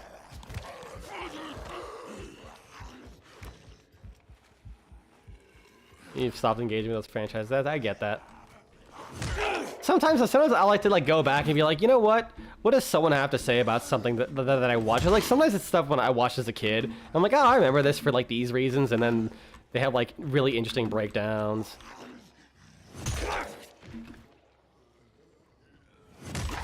Oh yeah, if you're okay, when you talk about critique videos, like actually people just mostly focusing on the negatives, then yeah, I totally get that. I don't fucking need that shit in my life. I'm talking about like videos that are more like critiques, like analysis of what things work, what things don't, meanings behind things, be like, get like a different perspective. There was definitely a rabbit hole I went down where I was like, I really like Avatar: The Last Airbender, and then I was like, and then I started getting a bunch of videos about like the way the characters are written and the themes, and I'm like, you know what? Child me did not know what they were watching. Like Avatar: The Last Airbender is like really fucking cool, and rewatching it, you know, you definitely start noticing it. It's like, yeah, shit, those people were right.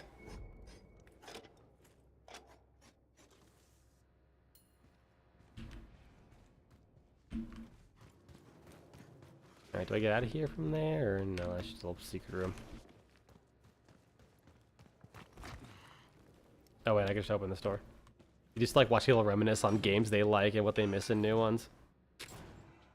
Yeah, I've actually been thinking like there's like a bunch of random games I could like do videos on, but some of the ones I have lined up are like big games, and I kind of want to like go back to some random small games that like I just kind of dig. Like the most popular stuff is actually just from like Helix. Maybe you should get some Actually, I think still like to this day, my biggest video is from basically art pieces that. Oh, okay, cool. Yeah, so as you level up, you just get that. You just like your parkour gets better, like how it was in the prior game. Effectively.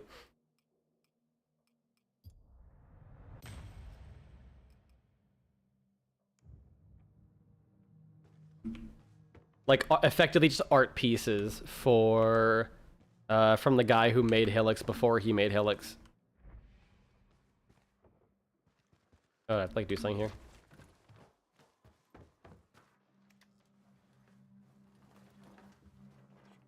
And then obviously it's like Remnant 2 and Battle Bit, because those were like big releases at the time and I really enjoyed them, so I did stuff on them.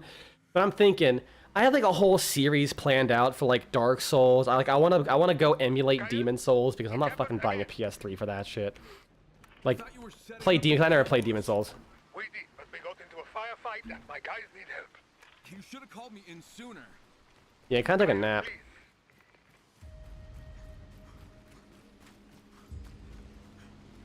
And then I want to talk about Dark Souls, because like Dark Souls 1 is like, the problem is Dark Souls 1's like a really special game, but I also have no idea what I could say that hasn't been said. I mean, I'll still go for it. Because obviously, you shoot your shot. Just because a Dark Souls video exists doesn't mean someone has already seen it. Like for like I could very well be the first Dark Souls video some random person on YouTube watches. It probably won't be the case. I think another thing that rubbed me the wrong way is I noticed people don't watch like I kind of want to play like more obscure games to increase the odds of people who like don't know. Yeah, that is kind of like how I wanted to approach the video for that, where it's like talking about my first playthrough, like roughly how that went and what the experience of the exploration is like. Because I know some people will focus on like the great combat, the world building, and like the story, but for me, like 90% of it will just be about the beautifully like the way the exploration clicked with me. I say I haven't seen people talk about that, but like I also haven't seen that many videos like reviewing Dark Souls. On Metal Arms? Ooh, I could, because I actually have never beaten Metal Arms. I always got stuck at, like, when you start fighting those abominations in the wasteland. That's, like, when I kind of get stuck on. I could totally do that. Because, yeah, one thing I noticed is that a lot of people will watch reviews on games they've already played.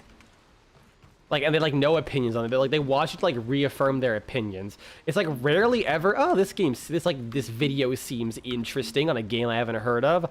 Let's give it a shot.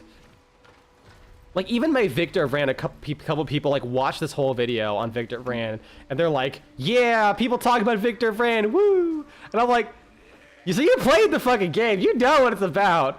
Because the way... It's what you're referring to earlier. Yeah, that's fair. Yeah, it's like, I might have not understood that because I was busy with something or just misread.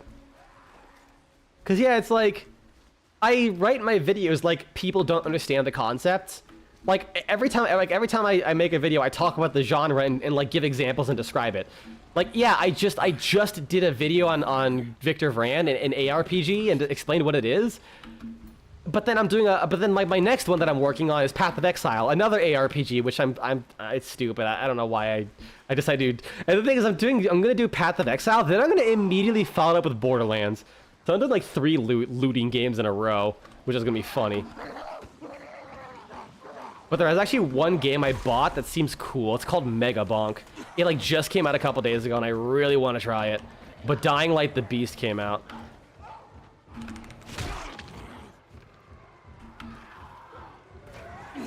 Ow, who fucking shot at me? Oh, this bitch.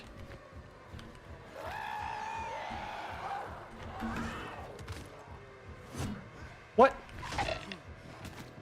Ow, fuckers. Anyway, stand it back up. So I'd like to try like more like anything that's like weird and just catches my eye. Which does kind of fill me with sadness. I played Fight Night a while back, and I really want, and I think I like wrote up a script for it. I just never got around to doing a Fight Night video. I might go back and play that game because it's like honestly a really cool game. It's like it's like a first person. I almost want to say it's like a tile-based Punch-Out like game. I don't know how to describe it. It's a first-person fighting game, but it's focused on like finding enemy patterns and like utilizing movement and like the various moves you can make in a way that's like you can tell it probably was inspired by Punch-Out, but also is so different in its own weird way.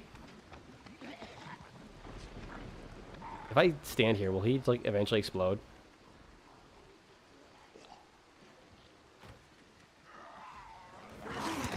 Uh-oh, uh-oh, uh-oh, uh-oh. God damn it. Oh well. It's like super interesting, that game.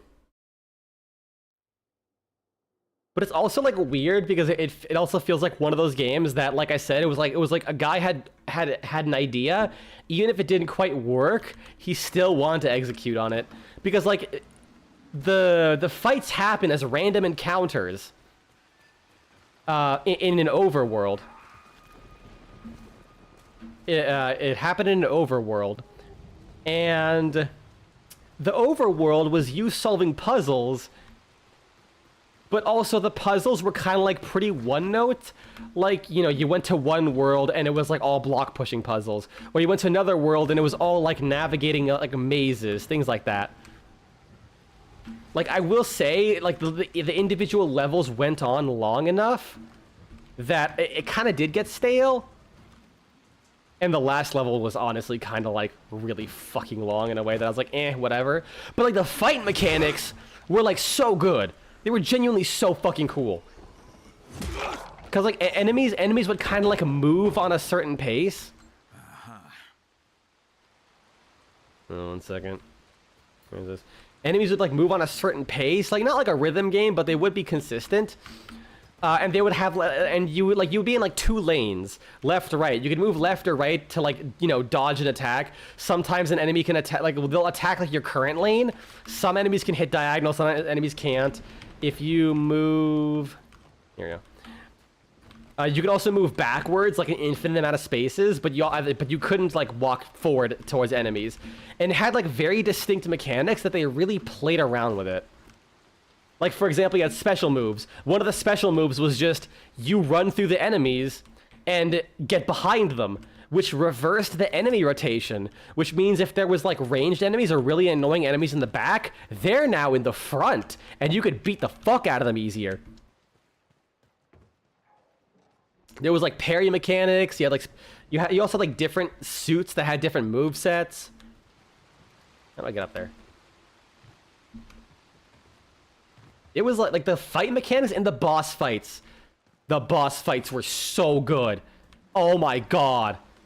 It was hectic, and the music is also fantastic. The only downside is, as I was looking up and I think this partially killed my desire to make it, because I was thinking, do I really want to like say, hey, buy this game? Because I did find like some blog posts from like some of the people working on the game. It was a very, very small studio, like one developer, a writer, and a composer. And they were like, yeah, the developer, I guess I shouldn't say because I can't corroborate it, but effectively it was suggesting that the developer might have been like manipulative and all this stuff. And I'm like, do I feel comfortable recommending people buy this game and supporting this guy? I think over the years I was like, hey, who fucking cares? It's a video game. Just play it. Have some fun. You only have so much goddamn time in this world. Let's not worry about who we're giving our money to with our hobbies and stuff like that. Like, there's a level at which you can care, yes. Like, obviously, if you don't want to support, like, big corporations for various reasons, you know. People can do what they want. But worrying about every last instance of stuff like that is just exhausting and not worth doing. Really? Where the fuck was it? It's not worth like maintaining in the long run. Like, you physically couldn't. It's too much stress. Like, to worry about your hobby like that. I say as I really wanted to do a video on Outriders because that game is fucking awesome and jank in every way that I love.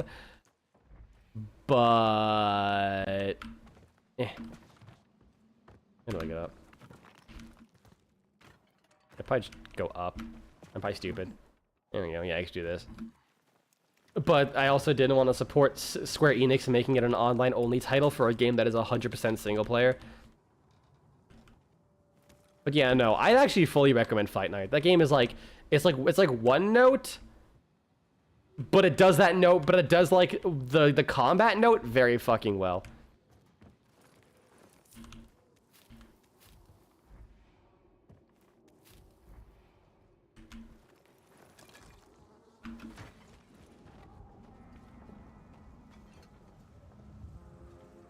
I'd say it depends on who you are as a person and to what degree said people would benefit. Yeah, that's fair. I mean, obviously everything's black and white. There's different gradients. It's like one guy who did his things. The people in their life got cut them out and just moving on. I could actually just do that. Oh shit! I didn't know I could do that. Are they in here? Where the fuck are they? Oh, here we go. Gladly, after you tell me who you are. Your karma. Oh. Well, it looks like my karma's insides are on the outside, so tell me your name. Go fuck yourself. The silly wizard game from the Mold Sniffer. What the fuck are you on about? Like, actually.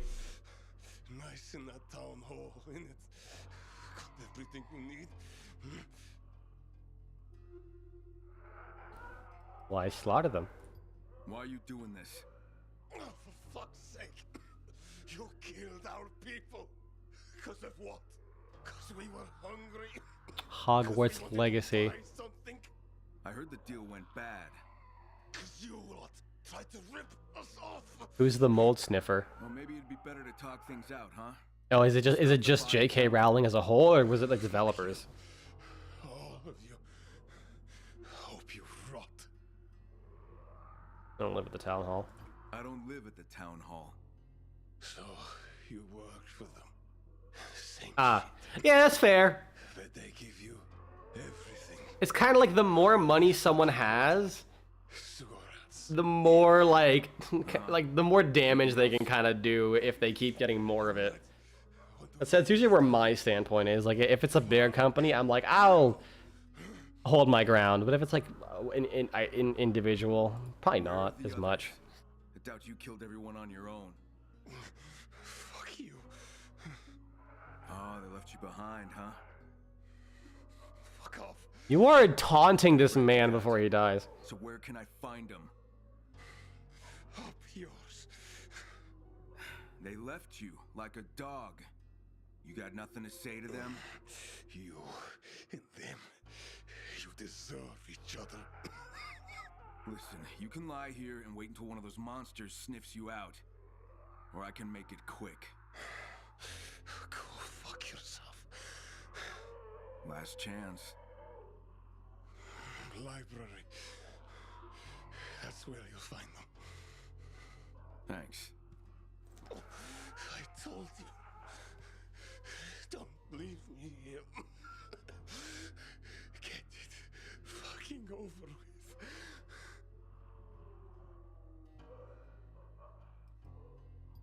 Close your eyes. Fucking hell. At least kill the man. Why the neck? Literally, why the neck? Go for the brain. Doug, I know where the others are at. What's your plan? To end this. Like, that's just kind of rude. Good luck, Kyle. like that is insult to injury, because it's like, okay, he could die instantly, or he'll slowly bleed out as his like brain just can't supply itself its own oxygen, and then he just slowly passes out in agony. Cool.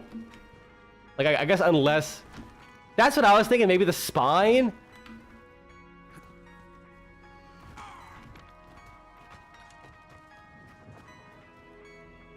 But like that also raises some... I guess there really isn't a humane way to go about it. I feel like you have a higher chance of liquefying the brain instantly and then shutting that off over like severing the spine. Because here's the thing, like you sever the spine, like really all you're doing is just paralyzing all their bodily functions from that point downwards. I think you would still be able to see. Because the optic nerve and all that shit is like, you know, on the level with the brain.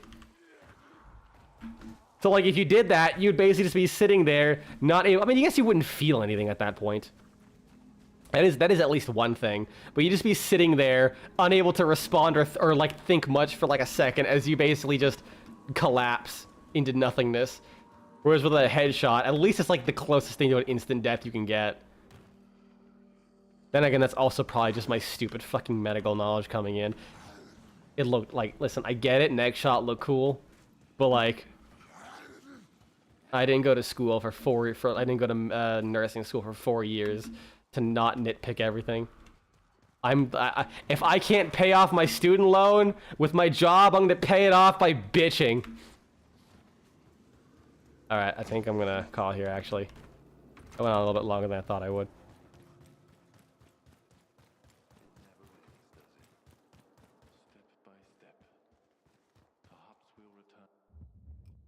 I think it kind of looked cool. At least to me, it seemed like he was more like putting it up in the neck and kind of going upwards, but he just like didn't go up enough. I mean, that actually could have worked. Like if he put it on the neck and just kind of was pointing right through the brain, like that. I want more brass knuckles so I can punch people with, but I'll live with this.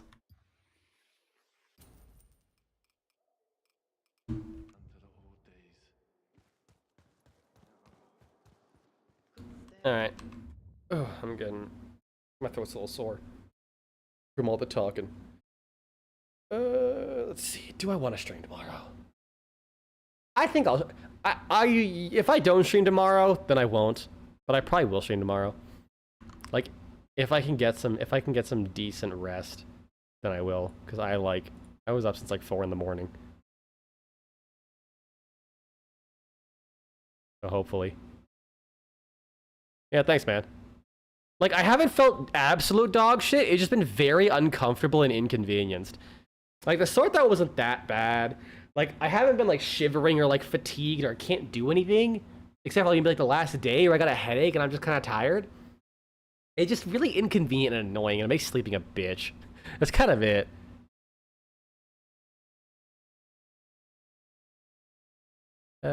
Just update this thing. Oh yeah, Wednesday, Thursday. So I'm gonna be Friday, 9/26. Dying Light.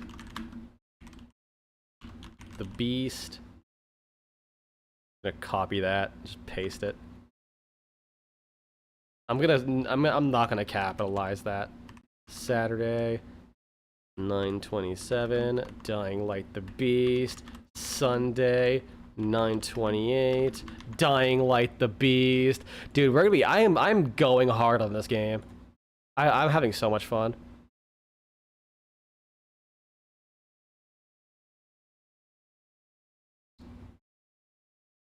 My next work day is like Friday, I think, so. After working almost 5 days in a row, we're finally seeing the fruits of my labor of working like a flex job. I could just kind of do whatever the hell I want. Peace.